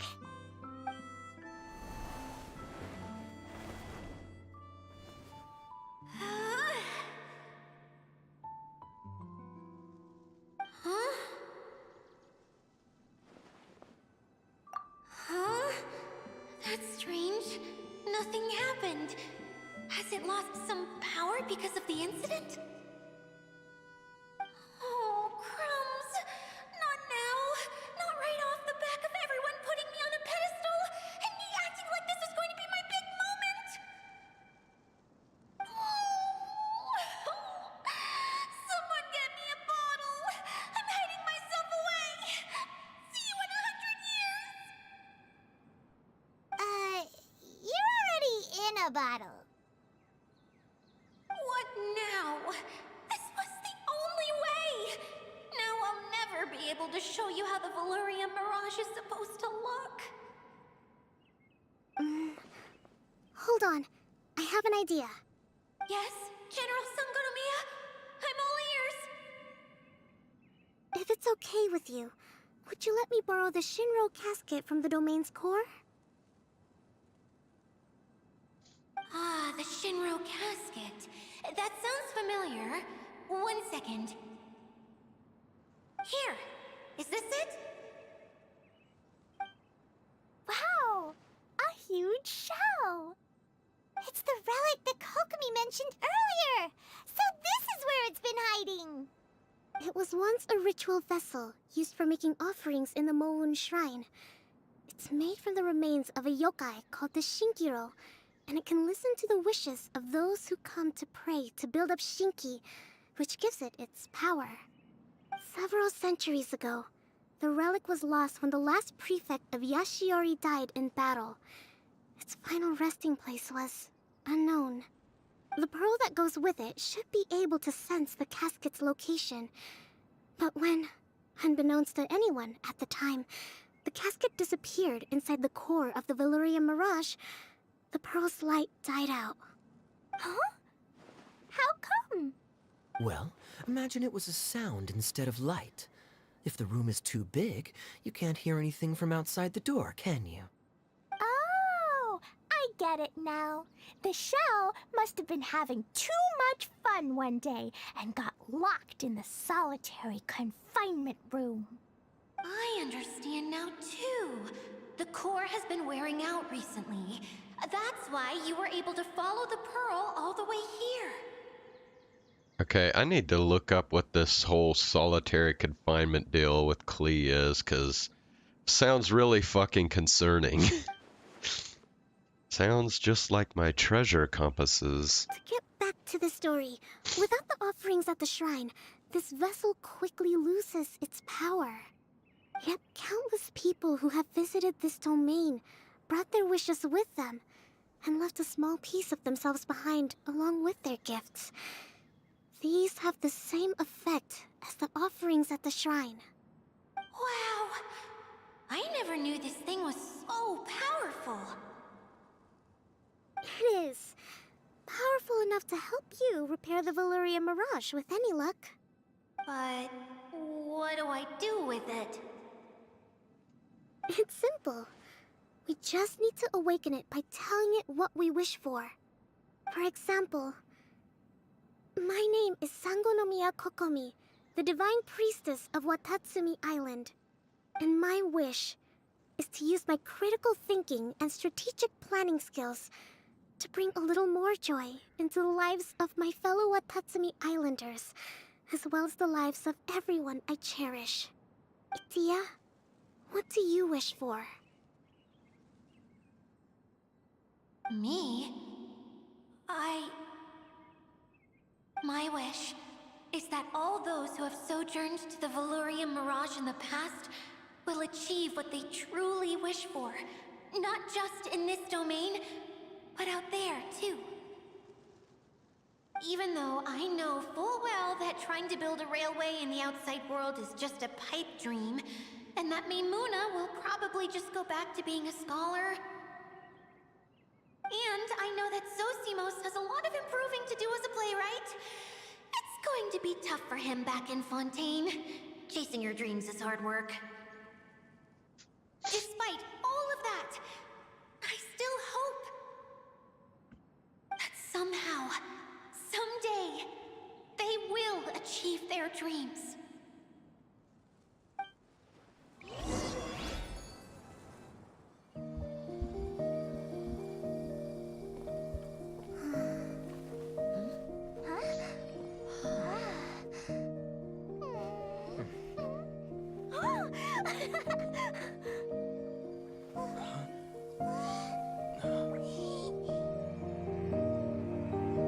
Okay, the combined power of our hopes and dreams is at your disposal.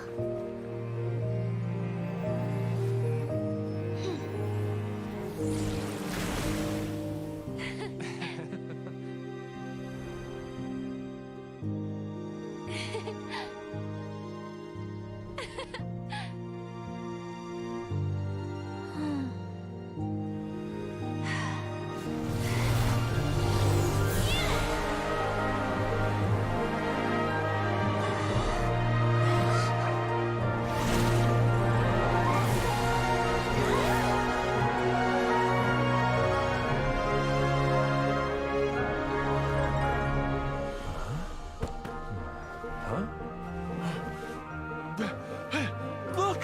The wheel's been fixed!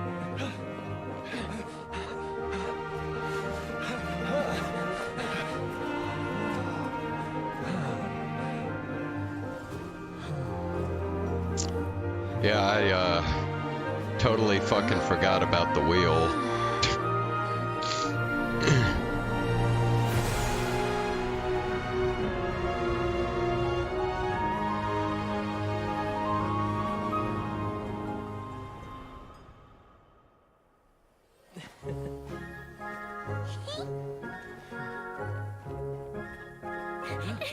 Come on, hurry!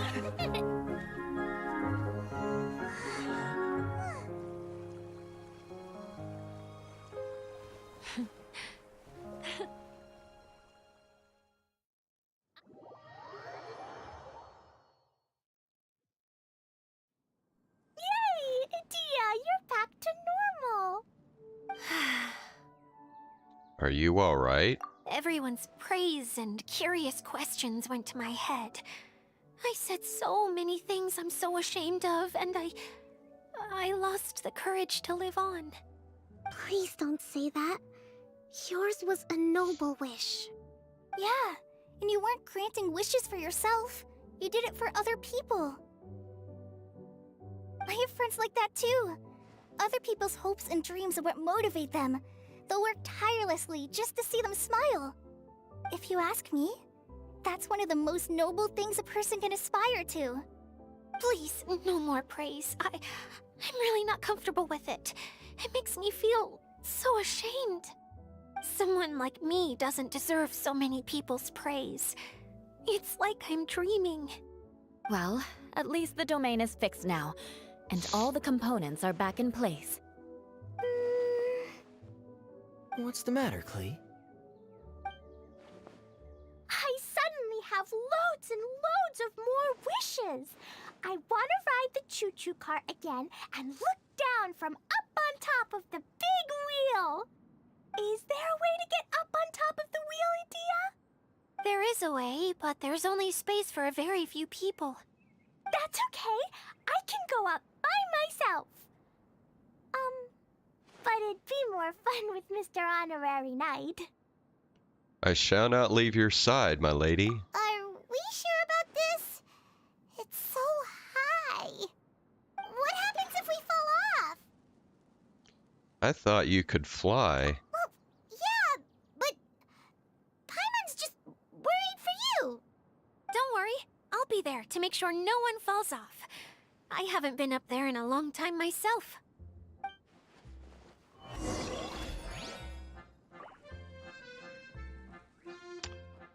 Okay, somehow we have been streaming this shit almost 3 hours, and we still haven't fucking gotten through part 3.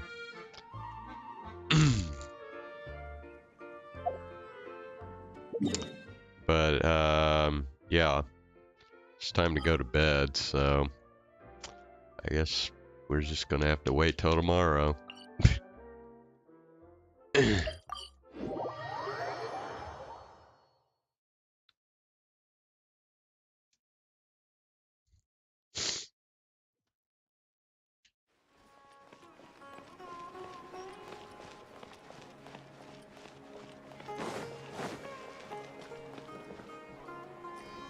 Ad Astra.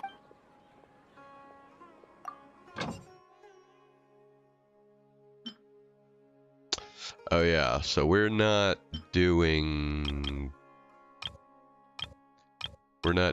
these expeditions anymore because I am completely maxed out on crystal shards or whatever they're called. So it's not like I need any of this other shit, I'll be honest with you. I mean, I have 894 of these fucking things. I have 354 of those. I have 319 of those, 113 of those. I have 387 radishes, 458 carrots. Fuck it, I guess we'll just do the meat. I don't know anymore, man.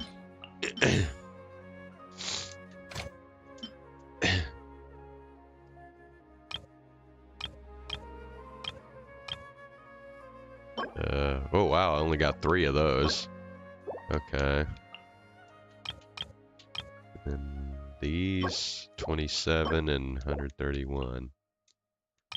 Okay.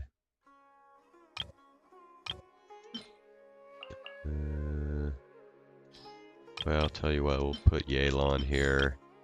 And we'll put Chongyun here. Okay. That works.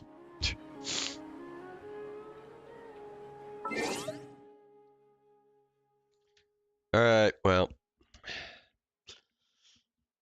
Make sure you are here on fucking time for the conclusion of this completely fucking incoherent quest. I mean, okay, so they like went into a bottle and they found a wheel which wasn't working, and they had to find 3 components to make the wheel work again. And I still don't know, like, what the fuck, like, who are, like, these people with the shiny blue eyes and shit? They I guess they live in the bottle? And I don't even know what the fuck Idia is. I mean, she's an Oceanid, but where the fuck does she come from? Who, like, what her... I have no fucking clue, dude. This has got to be the most Genshin Impact story ever told. That's all I could say.